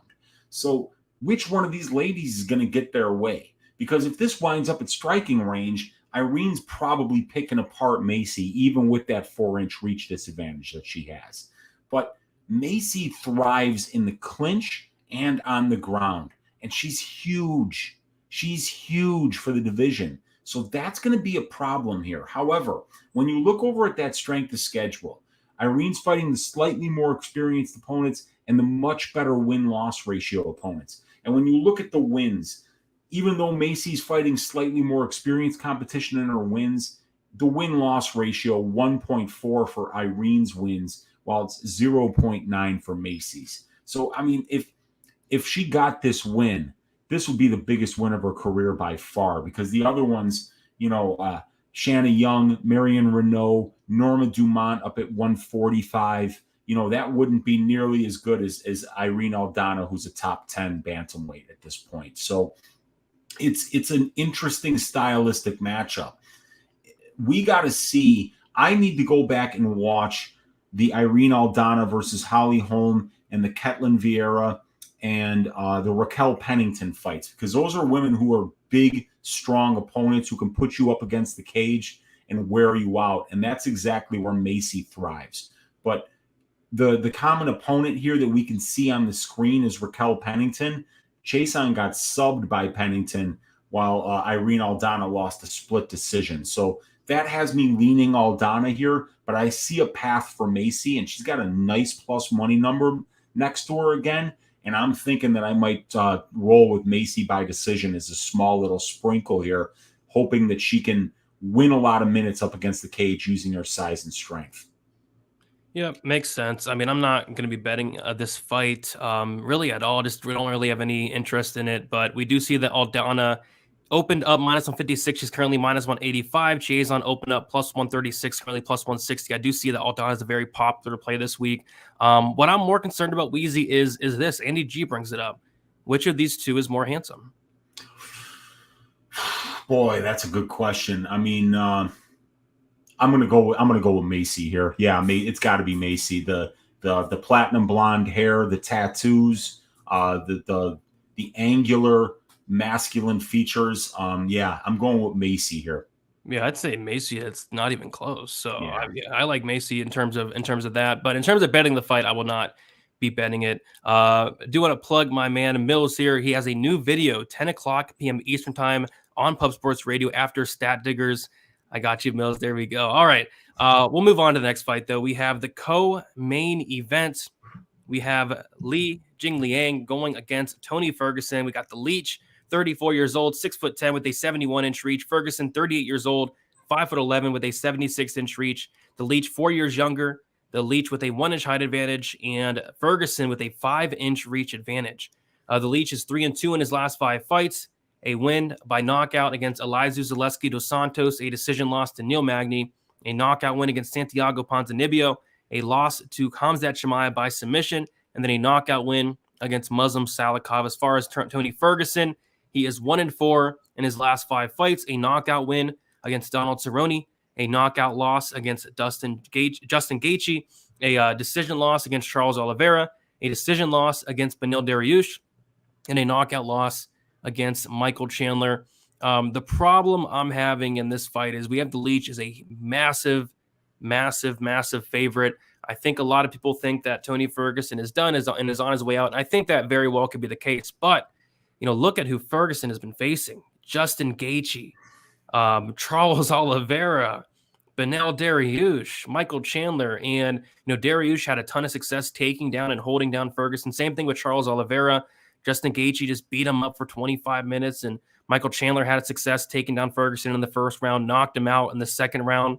I think Ferguson is definitely on his way out, but this is such a massive step down in competition from the Chandlers, the Dariushs, the Oliveiras, the Gaethjes, that it makes this fight somewhat interesting, at least for me. The line doesn't really indicate that, but if we get the best version of Tony Ferguson, I think the best version is long gone by now. It's such a winnable fight for him. It's just, how washed is Tony Ferguson at this point, I guess is the big question. But should be a fun fight. Does the Leech knock out Tony Ferguson potentially?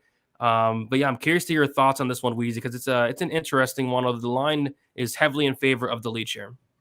It is, yeah, and we know why. Tony's on a 4-fight losing streak, and this is up a weight class. This is Tony's debut at 170 pounds here. Everything else has been at 155 for him. And those 4 losses against some of the best fighters at the 155-pound weight class, and now he's moving up. And moving up at the age of 38 is a huge red flag. It just is. And there's a lot of other red flags, with El Cucuy right now. But look, he's still got a 5-inch reach advantage. He's got 6 more pro fights, 30 more minutes in the pro cage. He's got 4 more UFC level fights and over 50 more minutes in the UFC cage. Both of these guys finishing at a 73% rate at the UFC level. And both of these guys are being finished at a 40% rate at the UFC level. Both of these guys land more significant strikes than they absorb. Both of these guys have got good power, but Lee, my God, 0.91 knockdowns per 15 minutes, 1.38% knockdowns per total significant strikes landed. That would be 7.2, and then I think that's 9 or 10 knockdowns that he's had at the UFC level. I think it's 9. It's crazy. The guy is definitely just a power threat, and he's a power threat at 170, not at 155. And we don't see Tony Ferguson grapple offensively much. Neither do we see Lee do that. So I really believe that this is going to be a boxing match. And if Ferguson's chin holds up, this is going to be a close fight because Ferguson works his way into fights. He's got great conditioning. He figures out the timing of his opponents. It takes him a while to work into the fight, but he trusts his chin. He moves forward. He throws a lot more volume than his opponents do, and he breaks people. And he could everything that Tony does to win fights is possible to do against somebody like Li Jingliang. So how washed is Tony? Pretty washed, probably, but you're getting a big plus money number here. And if you match up these guys skill for skill, if Tony's got anything left in the tank, I think he's going to be a good bet at better than plus 200. But man, dude, Lee just outdid one of the top strikers in Muslim Salikov. And that's really impressive. And Muslim's a 170-pound guy, not a 155-pound guy coming up a weight class. So, yeah, I got to favor Li Jingliang here, but I just don't see myself laying that kind of juice against El Cucuy. Li Jingliang is a step down from all of his last 4 previous opponents, Gaethje, Oliveira, Dariush and Chandler. I don't care if it's up a weight class. Yeah, exactly. I mean, Oliveira's the champ. Gaethje ranked number 3 as far as lightweight goes. Chandler ranked number 5 as far as lightweight goes. Dariush ranked number 6 as far as lightweight goes. And like you said, this is at up a weight class. At welterweight, the Leech is ranked 14th at welterweight. So yeah, I mean, Tony Ferguson has only lost to top 5 guys at lightweight the last couple fights. This is a step down, but how much does that really matter, as he has looked like complete crap? But he did have a couple moments against Michael Chandler, and then he got just brutally knocked out in that second round. We have the Leech, who opened up minus 275, currently minus 310. Ferguson opened up plus 235, currently plus 260. And it probably could be warranted here. It's just weird seeing Ferguson as a plus 260 dog against the Leech. That's all. But he is definitely towards the end of his career, so I don't want to complain about it too much. The Leech probably does knock out Tony Ferguson. The over-under set at 2.5 rounds. The over 2.5 minus 105. The under 2.5 is minus 125. I think I'd be looking violence as well. Both guys super dangerous. And Ferguson, his chin might be going a little bit. Gaethje broke him. We saw Chandler catch him. And the Leech hits like a truck. So I think the violence are good bets. Don't know if I'll be touching it from a money line standpoint, though. Yeah, I'm probably going to stay away from this fight. And, my rule is if you're on the fence about whether you're going to bet a fight, decide how important the bet is, i.e., do you need to bet the fight to give a shit about it, right? And in this case, you don't need to bet this fight to give a shit about it. It's El Cucuy against the Leech. I mean, this is going to be a banger. So I'm looking forward to just watching this fight. It might be Tony's last fight. The guy's had one of the most amazing careers, one of my favorite fighters of all time. I just don't know where he's at, and that's missing information for me. So it makes it easy not to bet, and I'm just going to enjoy this fight. But yeah, it's a good one. Gotta lean Lee though. Absolutely. All right, we have the main event. We have Khamzat Chimaev going against Nate Diaz. We have Chimaev, who is 28 years old, 6'2", with a 75-inch reach, going against Diaz. He is 37 years old, 6 foot, with a 76-inch reach. Chimaev 5-0 in his last 5 fights. A submission win against John Phillips, a knockout win against Reese McKee, a knockout win against Gerald Mearshart, a submission win against the Leech, a decision win against Gilbert Burns. As far as Nate Diaz, he has 2-3 in his last 5 fights. He had a win against Conor McGregor by submission, a loss to Conor McGregor by decision. Those fights feel like so long ago at this point. A decision win against Anthony Pettis, a knockout loss to Jorge Masvidal, cut stoppage, and then a decision loss to Leon Edwards his last time out. So I'm pulling up the line here to start it out, and they currently have Khamzat Chimaev right now on BetOnline at minus 1,800, and it looks like earlier today, this morning, he was minus 2,000 on BetOnline. Diaz is currently plus 900 on BetOnline. Like we were saying at the start of the show, I mean, this just doesn't make much sense to me at all. I feel like there would have been a lot other matchups that kind of made sense for Chimaev to take rather than going and fighting Diaz here. But Diaz is gonna fight this fight, and it's a tough one, man. I mean, Chimaev has him covered probably everywhere on the feet. Chimaev has a ton of power. I went back and watched that Diaz versus Masvidal fight, and Masvidal was really hurting Diaz with a lot of things he was throwing on the feet. And I think Chimaev hits much harder than Jorge Masvidal. Diaz doesn't typically have a good takedown defense. He's content to kind of play off his back at times, and he might even flop to his back here a couple times. I don't know, but Chimaev, he's going to dictate where this fight takes place. He can easily take down Diaz if he wants to. Go to the ground with him, he can. If he wants to strike with him, he can. I know Diaz is as tough as they come. He's only been finished, I think, maybe 3 times in his career. He has a ton of decision losses, but it's just really hard for me to see Nate Diaz surviving like 2 rounds with Khamzat Chimaev. So no hot take for me. I know a couple buddies of mine are actually betting Nate Diaz at those juicy odds, but just seems like more so wishful thinking to me. I think Chimaev runs through Diaz and does it within 3 rounds. And I think there might be some value on this like under 2.5 alternative line, because I see that the overs are getting smashed at the moment. And it makes sense. Diaz is very tough, but my goodness, Chimaev's a freaking animal. I mean, he has a ton of power on his feet. He has that ground and pound. He has a submission game. It's just hard for me to see Nate Diaz at this point of his career surviving 10 minutes with Chimaev. So Yeah, give me Chimaev, but no hot take for me. This matchup just makes really zero sense. It doesn't make any sense at all. And I think that this is just, Nate having another fight on his contract and saying a bunch of really dumb shit like he wants Stipe or Ngannou next, and then, that's just, if I were Dana and I heard one of my fighters say some shit like that, I'd be like, okay, how about Chimaev then? Fucking tough guy. And of course, Nate signed the contract, but I don't even know if he shows up for this fight, to be honest with you. This is not fair. That these guys are not anywhere near the same level. And I know that this was like 20 years ago. You weren't even born yet, Brady, but like when Nate Diaz was on The Ultimate Fighter, in the Ultimate Fighter finale, he fought Manny Gamburian, and little Manny Gamburian, who's a 135 pounder. I'll repeat that. He's 135 pounds, Manny Gamburian. Threw around Nate Diaz like nothing.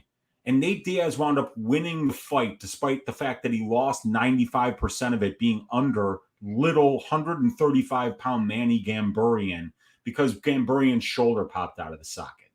Look, if Manny Gamburian, I don't care what year it was, I don't care if you were 6 years old when it happened, if Manny Gamburian threw you around, Khamzat Chimaev is going to rape you. I mean... why are we even talking about this? This is a foregone conclusion. Khamzat's going to take this guy down in the first 10 seconds, and it's just going to, the fight will last as long as it takes for the referee to peel him off of a lifeless Nate Diaz. Yep, 100%.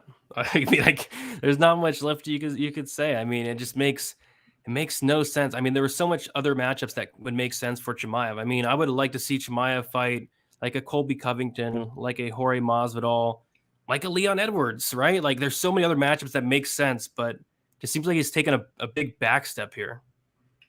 Yeah, you know what I mean? They're giving him a main event, a 5-round fight, so let's just be real. They're giving Khamzat an extremely easy fight at this point in his career. After he just had a 3-round war with Gilbert Burns, this is getting Khamzat back on track potentially for a title shot. And yeah, Nate is 37 years old. I don't remember the last time he submitted anyone. You might have been in diapers still, but it was a long time ago. He's not submitting Khamzat Chimaev. Chimaev's going to pick him up, and he might even create a hole in the canvas by putting Diaz's body through it. So, yeah, this is Khamzat by prison rape. Yeah, and Diaz does have one submission win, Weezy, in the last 10 years. One in the last 10 years. Like a lot of these 37-year-old guys, they're from a different era of MMA.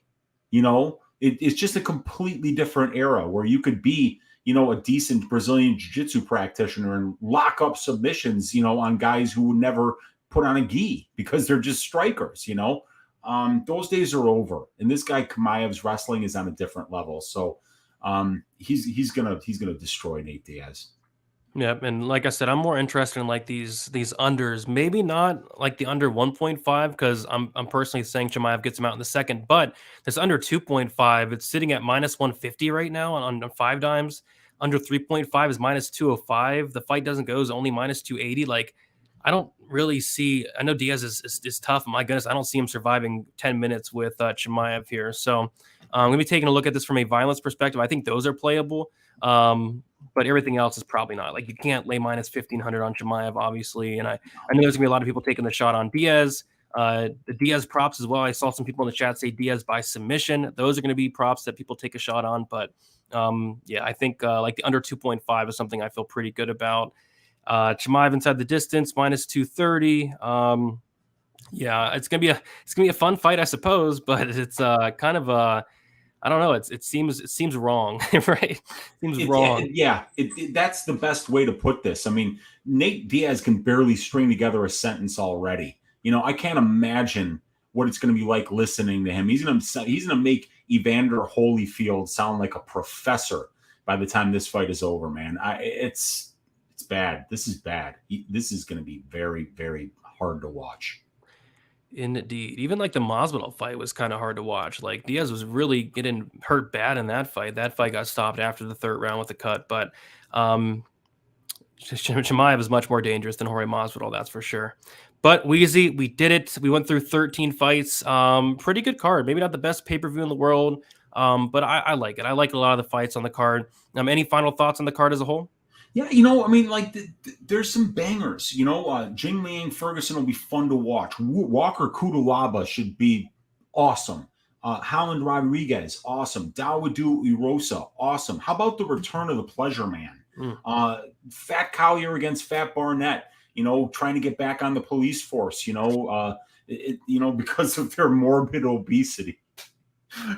Anyway, it's a fun card. It's a little bit weird for a pay-per-view, but it's a fun card. We've got this one and one more before we wind up getting another week off. Good luck on everybody's fantasy football drafts this weekend, and appreciate all you guys for watching us on a Sunday night. Yes, sir. We got one dono on the way out. We got Kiwi. Appreciate you, Kiwi. Always hanging out, always supporting. Does go a long way here at Pub Sports Radio. Thank you so much, Kiwi. Does mean a ton. But yeah, guys, you can follow me on Twitter, DFS_numbers. Instagram is DFS by the numbers. Uncle Weezy. Let the people know where they can find you and what you have going on throughout the week. Probability is we're going to talk about it, but we're thinking maybe late tomorrow night, or what do you think? One of my 2 fantasy football drafts is tomorrow, and the other one is Tuesday. So it looks like my content's going to get pushed back just a little bit. But we're looking at maybe a 9 o'clock Central start for probability tomorrow on the MMA Engine YouTube channel, and maybe a half an hour or an hour later start for Just the Tip on Tuesday.